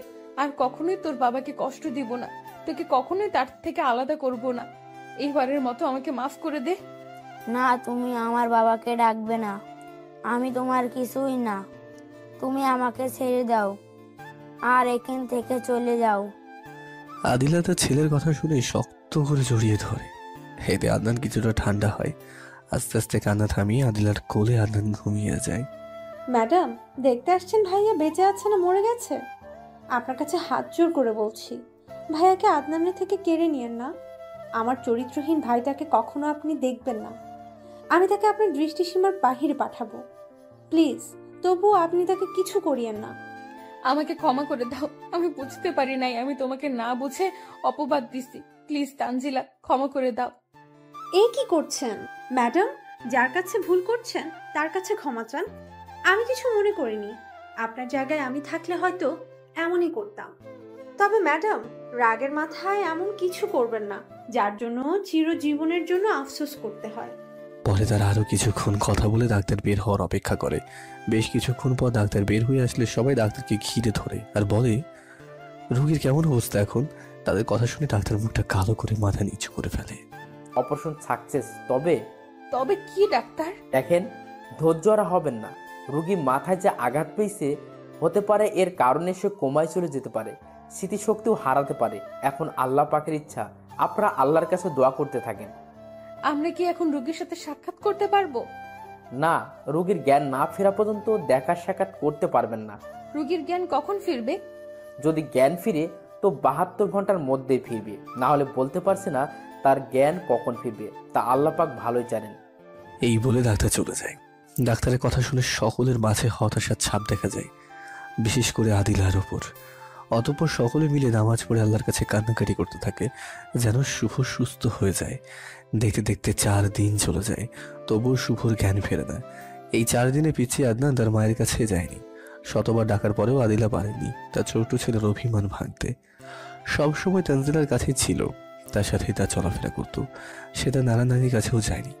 অতঃপর তারা সকলেই পুনরায় ডাক্তারের কাছে গিয়ে শুভর জ্ঞান ফিরবে কিনা সেটা জিজ্ঞেস করতেই যাবে, তখন একটি নার্স এসে বলে, আপনাদের মাঝে আদনানকে। রোগী আদনানকে ডাকছে। নার্সের কথা শুনে সকলের মুখে আনন্দের ছাপ দেখা দেয়। তখন তানজিলা আদনানকে নিয়ে শুভর কেবিনে যায়। আদনান দৌড়ে গিয়ে তার বাবাকে জড়িয়ে ধরে বলে, আব্বু, তুমি আমার সাথে এতদিন কেন তুমি কথা বলো নাই? আমি আম্মুর সাথে থাকি বলে আমি আর কখনো আম্মুর সাথে কথা বলবো না। এরপরও যদি তুমি আমার সাথে কথা না বলো তাহলে আমি অনেক দূরে চলে যাব, তোমাদের কারোর সাথে কথা বলবো না। আদনানের কথা শুনে শুভ এক হাতে আদনানকে জড়িয়ে ধরে আর বলে, না বাবা, এমন কথা তুমি আর বলবে না। আমি তোমার প্রতি রাগ করিনি, আমি অসুস্থ ছিলাম না তাই কথা বলতে পারিনি। আজ থেকে প্রত্যেক দিন বলবো, তোমাকে আদর করবো, তোমাকে নিয়ে ঘুরতেও যাব। আচ্ছা বাবা। তখনই তানজিলা বলে উঠল, ভাইয়া, এখন কেমন লাগছে? ভালো। তোমার? আগে বলেছিলাম না, এখন আমার ভাইটাকে দেখে ভালো লাগতেছে। তোমার মুখ এত শুকনো দেখাচ্ছে কেন? কিছু খাওনি নাকি? যাও কিছু খেয়ে এসো। ভাইয়া, আমি ঠিক আছি। ঠিক আছে, বড় ভাইয়ের কথা যখন মানবে না তাহলে তখন বসে থাকো। শুভর কথা শুনে তানজিলা বের হতেই যাবে, তখনই আদিলার বাবা মা রুমে ঢোকে আর শুভর কি অবস্থা সে সম্পর্কে জিজ্ঞেস করে। সবার শেষে আদিলা অপরাধীর ন্যায় মাথা নিচু করে রুমে ঢুকতেই যাবে, তখনই আদনান বলে ওঠে, তুমি রুমে আসবে না, তুমি আমার বাবাকে দেখতে পাবো না, আমি তোমাকে দেখতে দেব না। আমার বাবাকে, তুমি চলে যাও এখান থেকে। বাবা আদনান এমন ভাবে বলে না, উনি তোমার মা হয়। যাও ওনার সামনে গিয়ে আস্তে আস্তে বলো যে আপনাকে দেখে বাবার অনেক কষ্ট হচ্ছে, আপনি এখান থেকে চলে যান। শুভর কথা শুনে আদিলা দৌড়ে এসে শুভর পা জড়িয়ে ধরে কেঁদে দিয়ে বলতে থাকে, রূপ, তুমি আমাকে মাফ করে দাও, আমি না বুঝে তোমাকে কষ্ট দিয়েছি। আমাকে ক্ষমা করে দিয়ে তোমার বুকটাতে একটু জায়গা দাও। আমি আর কখনোই তোমাকে কষ্ট দিব না, মৃত্যুর আগ পর্যন্ত তোমাকে ভালোবেসে যাব। প্লিজ শুভ, তোমার এই পিচ্চি বউটাকে ক্ষমা করে দাও। আর আর কি করছেন? পা ছাড়েন বলছে। আমাকে ক্ষমা করে দাও, তাহলে তোমার পা ছেড়ে দেব। পা ছেড়ে আমার কাছে আসেন। যেহেতু শুভ শুয়েছিল, অতঃপর আদিলা শুভর কাছে গিয়ে দাঁড়ায়। শুভ সকলকে উদ্দেশ্য করে বলে, আপনারা সকলে কি কিছু খেয়ে আসেন, আমার কথা চিন্তা করতে হবে না, আমি এখন ভালো আছি। শুভ বুঝতে পারে তার জন্য হয়তো চিন্তা করে খাওয়া দাওয়া কিছুই করেনি সবাই। পরে আদিলার মা বাবা আর তানজিলা চলে গেল, আদিলা আর আদনান ছাড়া। আরে আপনি যান না কেন? এইভাবে আমাকে পর করে দিও না শুভ, আমাকে মেরে ফেলো, তবুও আমাকে এইভাবে অবহেলা করো না। আমি না বুঝে ভুল করেছি, তোমাকে আমি বুঝতে পারিনি, তোমাকে কষ্ট দিয়েছি, তার জন্য আমাকে এমন শাস্তি দিও না। আমার অপরাধের কারণে তুমি আমাকে যে শাস্তি দেবে আমি মাথা পেতে নেব, কিন্তু তোমার থেকে পৃথক হতে পারবো না। আচ্ছা এখন যান, আমার ক্ষুধা লাগছে, আমার জন্য খাবার নিয়ে আসেন। আদিলা তখন দৌড়ে চলে যায়। কিছুক্ষণ পর খাবার নিয়ে আসে। প্লেটটা আদনানের হাতে দেন। আদিলা প্লেটটা আদনানের হাতে দিল। আব্বু, তখন আম্মুকে এগুলো খাইয়ে দাও। আদনান সেই খাবার তার মায়ের মুখে তুলে দেয়। আদিলা এক লোকমা মুখে নিয়ে শুভকে জড়িয়ে ধরে খেতে দেয়। পাগলিটা আমার কাঁদছে কেন? আমাকে ক্ষমা করে দিছো তো? আমার পিচ্ছি বউটার উপর কি অভিমান করে থাকতে পারি? আমি যে তাকে অনেক ভালোবাসি, কি করে তার কষ্ট সহ্য করবো বলো তো? আমি কি আমার পিচ্ছি বউটাকে কষ্ট দিতে পারি? তার উপর অভিমান করে কি থাকতে পারি? আমি যে তাকে বড্ড ভালোবাসি। তুমি আমাকে কচু ভালোবাসো। যদি আমাকে তুমি ভালোবাসতা তাহলে আমার সাথে তোমার এত বড় একটা রূপ গোপন করতে পারতে না। আমি চাইনি তোমাকে আবারও কষ্ট দিতে, তাই বলিনি। তুমি কি মনে করেছিলে তুমি আমাকে ছেড়ে চলে গেলে আমি সুখে থাকতাম? তুমি বলো আমাকে, তোমাকে ছাড়া আমি কিভাবে সুখে থাকবো? তুমি যে আমার একমাত্র সুখ। আর কখনো এমন করবে না তো বলো? আমাকে কথা দাও শুভ, আর একবার যদি এমন করো তাহলে এবার আমি সত্যি দুনিয়া ছেড়ে চলে যাব, কারো বাধা মানবো না। আর কখনো এমনটা করবো না। আমার পাগলিটা কি সব সময় মনের কথা খুলে বলবো। এবার খুশি তো? আচ্ছা আদিলা, তখন তুমি বললে আমি কিছু বললে সত্যি এবার তুমি দুনিয়া ছেড়ে চলে যাবে, তাহলে কি কখনো আমার জন্য দুনিয়া ছাড়তে চেয়েছিলে? কি? কখন? সেদিন যখন তুমি মাঝরাতে আমাকে ঘর থেকে বের করে দিয়েছিলে তখন আমার মাথায় কোনো কাজ করতেছিল না। কোথায় যাব আমি, তাও একটা মেয়ে হয়ে? আমি তো বাড়ি যেতে পারবো না, কারণ সেখান থেকে যে তোমার হাত ধরে পালিয়ে এসেছি। সেদিন যদি আমি বাড়িতে যেতাম তাহলে তুমি আমার মা বাবার চোখে খারাপ হয়ে যেতে। আমি চাইনি তোমাকে তাদের চোখে খারাপ বানাতে। তুমি খারাপ হলেও আমার, ভালো হলেও আমার। তাই সেদিন কোনো রাস্তা না পেয়ে তোমার রুমে চিঠি দিয়ে মরার জন্য মাঝ রাস্তায় দাঁড়িয়ে থাকি। হঠাৎ একটি গাড়ি আসে, তখন আমি মাঝ রাস্তায় চোখ বন্ধ করে শুয়ে পড়ি। কিছুক্ষণ পর আমি খেয়াল করি যে আমি এখনো বেঁচে আছি, আমার উপর দিয়ে গাড়ি যায়নি। পরে চোখ খুলে তাকাতেই দেখতে পাই আমার সামনে অপরিচিত বাবার বয়সী লোক রাগী চোখে দাঁড়িয়ে আছে। লোকটাকে দেখে উঠে যায়, তখনই ঠাস ঠাস করে দুটো চড় মেরে আমাকে মরার কারণ জিজ্ঞেস করে। আমি শুরু থেকে শেষ পর্যন্ত বলি। পরে লোকটি, মা তুই যদি কিছু না মনে করিস তাহলে তোকে আমি আমার মেয়ে বানিয়ে নিয়ে যাব। তোকে মরতে হবে না, আবার নতুন করে শুরু করবি। যাবি কি আমার সাথে? জানিস মা, তোর মতোই আমার একটা মেয়ে ছিল। সে একটা ছেলেকে অনেক ভালোবাসতো, কিন্তু ছেলেটা তাকে ধোকা দেয়। আমার সরল সোজা মেয়েটি সেই ধোকা সহ্য করতে না পেরে আত্মহত্যা করে। যাবি মা আমার সাথে আমার মেয়ে হয়ে? কি বললি? আরেকবার ডাক মা। পরে আস্তে আস্তে আমি বাবার অফিসের সমস্ত কাজ শিখে ফেললাম। তখন বাবা আমার হাতেই অফিসের দায়িত্ব দিয়ে দেয়। এভাবেই আমার নতুন জীবন শুরু হয়। কিন্তু বিশ্বাস করো, তোমাকে যতবারই ভুলার চেষ্টা করছি ততবারই তোমার এক একটা স্মৃতি আমাকে তোমার মায়ে জড়িয়ে তোমাকে ভুলতে দেয়নি। তাই প্রত্যেক দিন রাতে তোমার ছবি বুকে নিয়ে কান্না করতাম। কোন দিন তুমি আমার বুকে ফিরে আসবে, আমাকে বলবে আদিলা আমি ভুল করেছি, আমাকে তুমি ক্ষমা করে দাও, আমাকে আবার একটু তোমাকে ভালোবাসার সুযোগ দাও, এই বলে কান্না করতাম। তখন বাবা এসে আমাকে সান্ত্বনা দিত, কিন্তু সেটি আর বেশি দিন থাকেনি। হঠাৎ একদিন বাবার হার্ট অ্যাটাক হয়, তখনই তিনি মারা যায়। এরপরে আমি একা হয়ে যাই, প্রতিনিয়ত তোমাকে খুঁজতে থাকি। আমি তোমাকে অনেক কষ্ট দিয়ে ফেলেছি, তাই না? আমাকে তুমি মাফ করে দাও। তোমার সমস্ত অপরাধ আমি মাফ করে দিছি, আমাকেও তুমি মাফ করে দাও। আর কখনো আমাকে ছেড়ে যেও না। আর কখনো ছেড়ে যাব না। মরার আগের মুহূর্ত অবধি তোমাকে ভালোবেসে যাব। তখন আদিলা শুভকে শক্ত করে জড়িয়ে ধরে। তখন আদনান বলে ওঠে, আব্বু তোমাকে উনি জড়িয়ে ধরছে কেন? ছেড়ে দিতে বলো না, না হলে আমি কিন্তু তোমার সাথে কথা বলবো না। বাবা সে তোমার মা, আমাকে তো জড়িয়ে ধরবেই। না, ইনি আমার মা না। যে তোমাকে আমার সামনে কষ্টও দেয় সে কখনো আমার মা হতে পারে না। উনাকে চলে যেতে বলো, আমি আমার জন্য আর একটি মা নিয়ে আসবো। আদিলা যাও, তোমার ছেলের অভিমানটা ভেঙে তারপর আসো। আদিলা শুভকে ছেড়ে দিয়ে আদনানের কাছে আসে আর বলে, বাবা আমাকে মাফ করে দাও, এই যে কান ধরছি, আর কখনো তোমার বাবাকে কষ্ট দেব না, মাফ করে দাও আমাকে। না, আমি তোমাকে মাফ করব না। শুভ, তোমার ছেলেকে বলো যেন আমাকে মাফ করে। সে কখনোই আমার কথা শুনবে না। তুমি বললে আমাকে মাফ করবে। আব্বু, তুমি তোর আম্মুকে মাফ করে দাও। আচ্ছা, এইবারের মতো মাফ করলাম, বাবা বললো বলে। অতঃপর আদিলা আদনানকে চড়িয়ে ধরে কপালে একটা চুমু দিয়ে মনে মনে বলে, সে তার বাবাটাও যেমন যদি ছেলেটারও বানায়। আমি কি করবো এই দুইটারে যেদি? হ্যাঁ, এই দুইটা তো আমার জীবনের 12টা বাজিয়ে দেবে। এইভাবে কিছুদিন চলে যায়। শুভকেও ডাক্তাররা রিলিজ দেয়। তারা সকলে শুভকে নিয়ে সিঙ্গাপুর থেকে ঢাকায় চলে আসে। চল সবাই আমাদের বাসায়। চল মা, যাবি না নাকি অভিমান করে থাকবি? না, চলো। তখন তানজিলা বলে উঠল, আপনারা যান, আমি যেতে পারবো না। আমার 2 দিন পর হবু স্বামী আসবে আমাকে নিতে। তোমরা যাও। আর এই নাও একটা চিঠি। শুভর হাতে দেয়। কিসের চিঠি আর কে দিয়েছে? জানি না ভাইয়া, মেয়েটাকে চিনি না। সে তোমাকে সিঙ্গাপুর নিয়ে যাওয়ার ব্যবস্থা করেছে। তার মানে আদিলা আমাকে সেখানে নিয়ে যায়নি, নিয়ে গেছে অন্য কেউ। ম্যাডাম তো পড়ে গেছে। অতঃপর শুভ চিঠি খুলেই অবাক। শুভ কি তাহলে আবার আদিলাকে ভুল বুঝবে, কষ্ট দেবে তাকে, নাকি মেনে নেবে? শুভ চিঠি খুলে পড়তে থাকে। আমি তোমার কাছে কিভাবে ক্ষমা চাইবো সেটা হয়তো জানি না, আর কি বা করলেই তুমি আমাকে ক্ষমা করবে আমি জানি না। আমি যে অপরাধ করেছি তার হয়তো ক্ষমা নেই, কিন্তু তোমার কাছে বড় একটা আশা নিয়ে ক্ষমা চাচ্ছি যে তুমি আমাকে মাফ করে দিবে। শুভ, এই খারাপ মেয়েটাকে মাফ করে দিও। আমি তোমার পা ধরেই ক্ষমা চাইতাম, কিন্তু যে অপরাধ আমি করেছি তার জন্য তোমার সামনে যেতে আমার লজ্জা করে। শুভ, তুমি যদি আমাকে মাফ না করো তাহলে হয়তো আল্লাহ আমাকে মাফ করবে।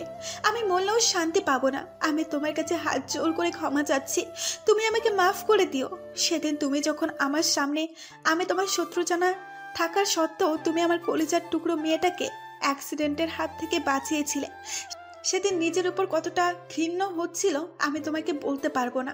অতঃপর যখন মেয়েটাকে আমার হাতে দিয়ে কোথায় চলে গেলে আর তোমাকে খুঁজে পাইনি, সেদিনের পর থেকে তোমার কাছে ক্ষমা চাওয়ার জন্য তোমাকে পাগলের মতো খুঁজে বেড়াতাম, কোথাও তোমার সন্ধান পেতাম না। হঠাৎ একদিন তোমাকে হাসপাতালে দেখতে পাই। কিসের জন্য যেন এসেছিলাম। তুমি চলে যাবার পর আমি ডাক্তারের সাথে কথা বলে জানতে পারি তোমার ক্যান্সার, বাঁচার সম্ভাবনা খুবই কম। সেদিনে আমি তোমার জন্য সিঙ্গাপুরের টিকিট কাটি, তোমাকে সেখানে নিয়ে তোমার চিকিৎসা করাবো বলে। অতঃপর ডাক্তারের থেকে এসে তোমাকে ফ্লো করে তোমার ঠিকানা জেনে যাই। বিশ্বাস করো, আমি তোমার সমস্যার কথা আদিলাকে বলতে চেয়েছিলাম, কিন্তু কিছু সমস্যার কারণে আসতে পারি নাই। সেদিন তোমার কথা আদিলাকে বলতে এসেছিলাম, কিন্তু তখন দেখি তোমাকে হাসপাতালে নিয়ে যাচ্ছে, তাই আর বলা হয়ে ওঠেনি। পরে আমি হাসপাতালে যাই, এরপর কি হয়েছে তা আপনারা জানেন, তাই আর বললাম না। আমি এতটুকু একটা কাজ করেছি শুধু তোমার থেকে ক্ষমা পাওয়ার আশায়। আমাকে মাফ করে দিও শুভ। ইতি, খারাপ মেয়ে তানিয়া। তানিয়ার মেয়েকে শুভ কিভাবে বাঁচিয়েছিল একটু পিছন থেকে ঘুরে আসি। একদিন শুভ একটা হসপিটালে যায় তার এক বন্ধুর জন্য কিছু ওষুধ কিনতে। সেখানে গিয়ে দেখতে পায় তানিয়া ডাক্তারকে কেঁদে কেঁদে বলছে, আপনার যত টাকা লাগে আপনি নেন, তবু আমার মেয়েকে বাঁচান, যেভাবেই হোক রক্ত জোগাড় করেন। আমরা চেষ্টা করতেছি ম্যাডাম, কিন্তু এই মুহূর্তে আমাদের কাছে এই রক্ত নাই। অন্য জায়গায় খোঁজ নিয়েছি, তারাও না করছে। অন্তত 2 ব্যাগ রক্ত শরীর দিতে হবে। পারলে আপনি চেষ্টা করেন, না হলে আমাদের কিছু করার নেই। আমরা চেষ্টা করতেছি, আরও করব। আপনিও চেষ্টা করেন যত তাড়াতাড়ি পারেন। এই বলে ডাক্তার চলে আসে। শুভ তখন ডাক্তারের থেকে জেনে নেয় রক্তের কি গ্রুপ। অতঃপর শুভ রক্তের গ্রুপের সাথে মিলে যায়। শুভ তখন 2 ব্যাগ রক্ত তার থেকে দিয়ে আসতেই যাবে, তখনই তানিয়া দেখে ফেলে। তানিয়া শুভর কাছে যেতে লাগে, তখনই ডাক্তার তাকে ঢাক দেয়। তানিয়া আর শুভর সাথে সাক্ষাৎ হয় না। কাল চিঠি, এটা আর কি লেখা? চিঠি আদিলার হাতে দেয়। আদিলা পড়ে শুভকে বলে, মাফ করে দাও তাকে। ভুল তো মানুষের জীবনে হয়েই থাকে, আমাদেরও তো ভুল হয়েছে। আমরা দুজন দুজনকে মাফ করে দিছি, তাকেও মাফ করে দাও। আচ্ছা, তুমি যখন বললে আমি মাফ করে দিলাম। তোমাকে একটা কথা বলবো, রাগ করবে না প্লিজ? পিছনের অতীত আবার টানছো? না শুভ, শুধু আমার ইচ্ছেটা প্রকাশ করলাম। এখন পূরণ করলেও তুমি করতে পারো, না করলেও করতে পারো, সেটা তোমার ইচ্ছা। আচ্ছা, যদি কোনোদিন তার সাথে আমার দেখা হয় তাহলে তোমার সাথে সাক্ষাৎকার করিয়ে দেবো। সেদিন তোমার যা ইচ্ছে তুমি তাকে জিজ্ঞেস করতে পারো। আর তুমি কি জন্য তাকে দেখতে চেয়েছো আমি বুঝতে পেরেছি। শুভ প্লিজ, তুমি আমাকে ভুল বুঝো না। আর কোনোদিন তাকে দেখার চেষ্টা করবে না, তাকে দেখবও না কখনো। আমাকে মাফ করে দাও প্লিজ। আরে পাগলি, মাপ চাওয়ার কি আছে? আমি জানি তুমি আমার উপর রাগ করছো। তুমি ভাবছো আমি তোমাকে সন্দেহ করছি। আমি আমার ভালোবাসার কসম দিয়ে বলছি, আমি তোমাকে সন্দেহ করি নাই। ধুর পাগলি, আমি জানি তুমি কখনো আমাকে সন্দেহ করবে না। গাড়িতে চলো, আমি গাড়ি আমাদের জন্য অপেক্ষা করছে। অতঃপর তারা সকলে গাড়িতে উঠলো, তানজিলা ছাড়া। গাড়িতে আপন গতিতে চলতে থাকে। একসময় গাড়ি তাদের গন্তব্যে এসে দাঁড়ায়। গাড়ি থেকে একে একে নামতেই পিছন দিকে কে যেন আদিলার ঘাড়ে হাত দেয়, আর তাদের সে চমকে ওঠে। সে তো পিছন দিকে তাকাতেই অবাক। মায়া, তুই? এই বলে আদিলা মায়াকে জড়িয়ে ধরে। তুই আমার বেস্ট ফ্রেন্ড হয়ে এভাবে ভুলে যাবি কখনোই ভাবতে পারি নাই। তুই আমার জন্যই তোর ভালোবাসার মানুষটাকে আপন করে পেয়েছিস, আর আমাকে ভুলে গেছোস। একটি বারও যদি ফোন করে কথা বলতি তাও হয়তো এই মনটাকে শান্তি দিতে পারতাম যে আমার বেস্ট ফ্রেন্ডটা আমাকে ভুলে যায়নি। কিন্তু তুই এতদিনে একটা ফোনও দিস নাই। এতটা স্বার্থপর কিভাবে হলে? সরি দোস্ত, ক্ষমা করে দে, আমার ভুল হয়ে গেছে। তুই ভালো করেই জানিস আমার কাছে কেউ কোনো অপরাধ করলে তাকে শাস্তি না দিয়ে আমি ক্ষমা করি না। কি শাস্তি দিবি দে, তাও ক্ষমা করে দে। শাস্তিটা হলো তোর ছেলেকে আমার মেয়ের জন্য দিয়ে দিতে হবে। কি বলছিস সেগুলো?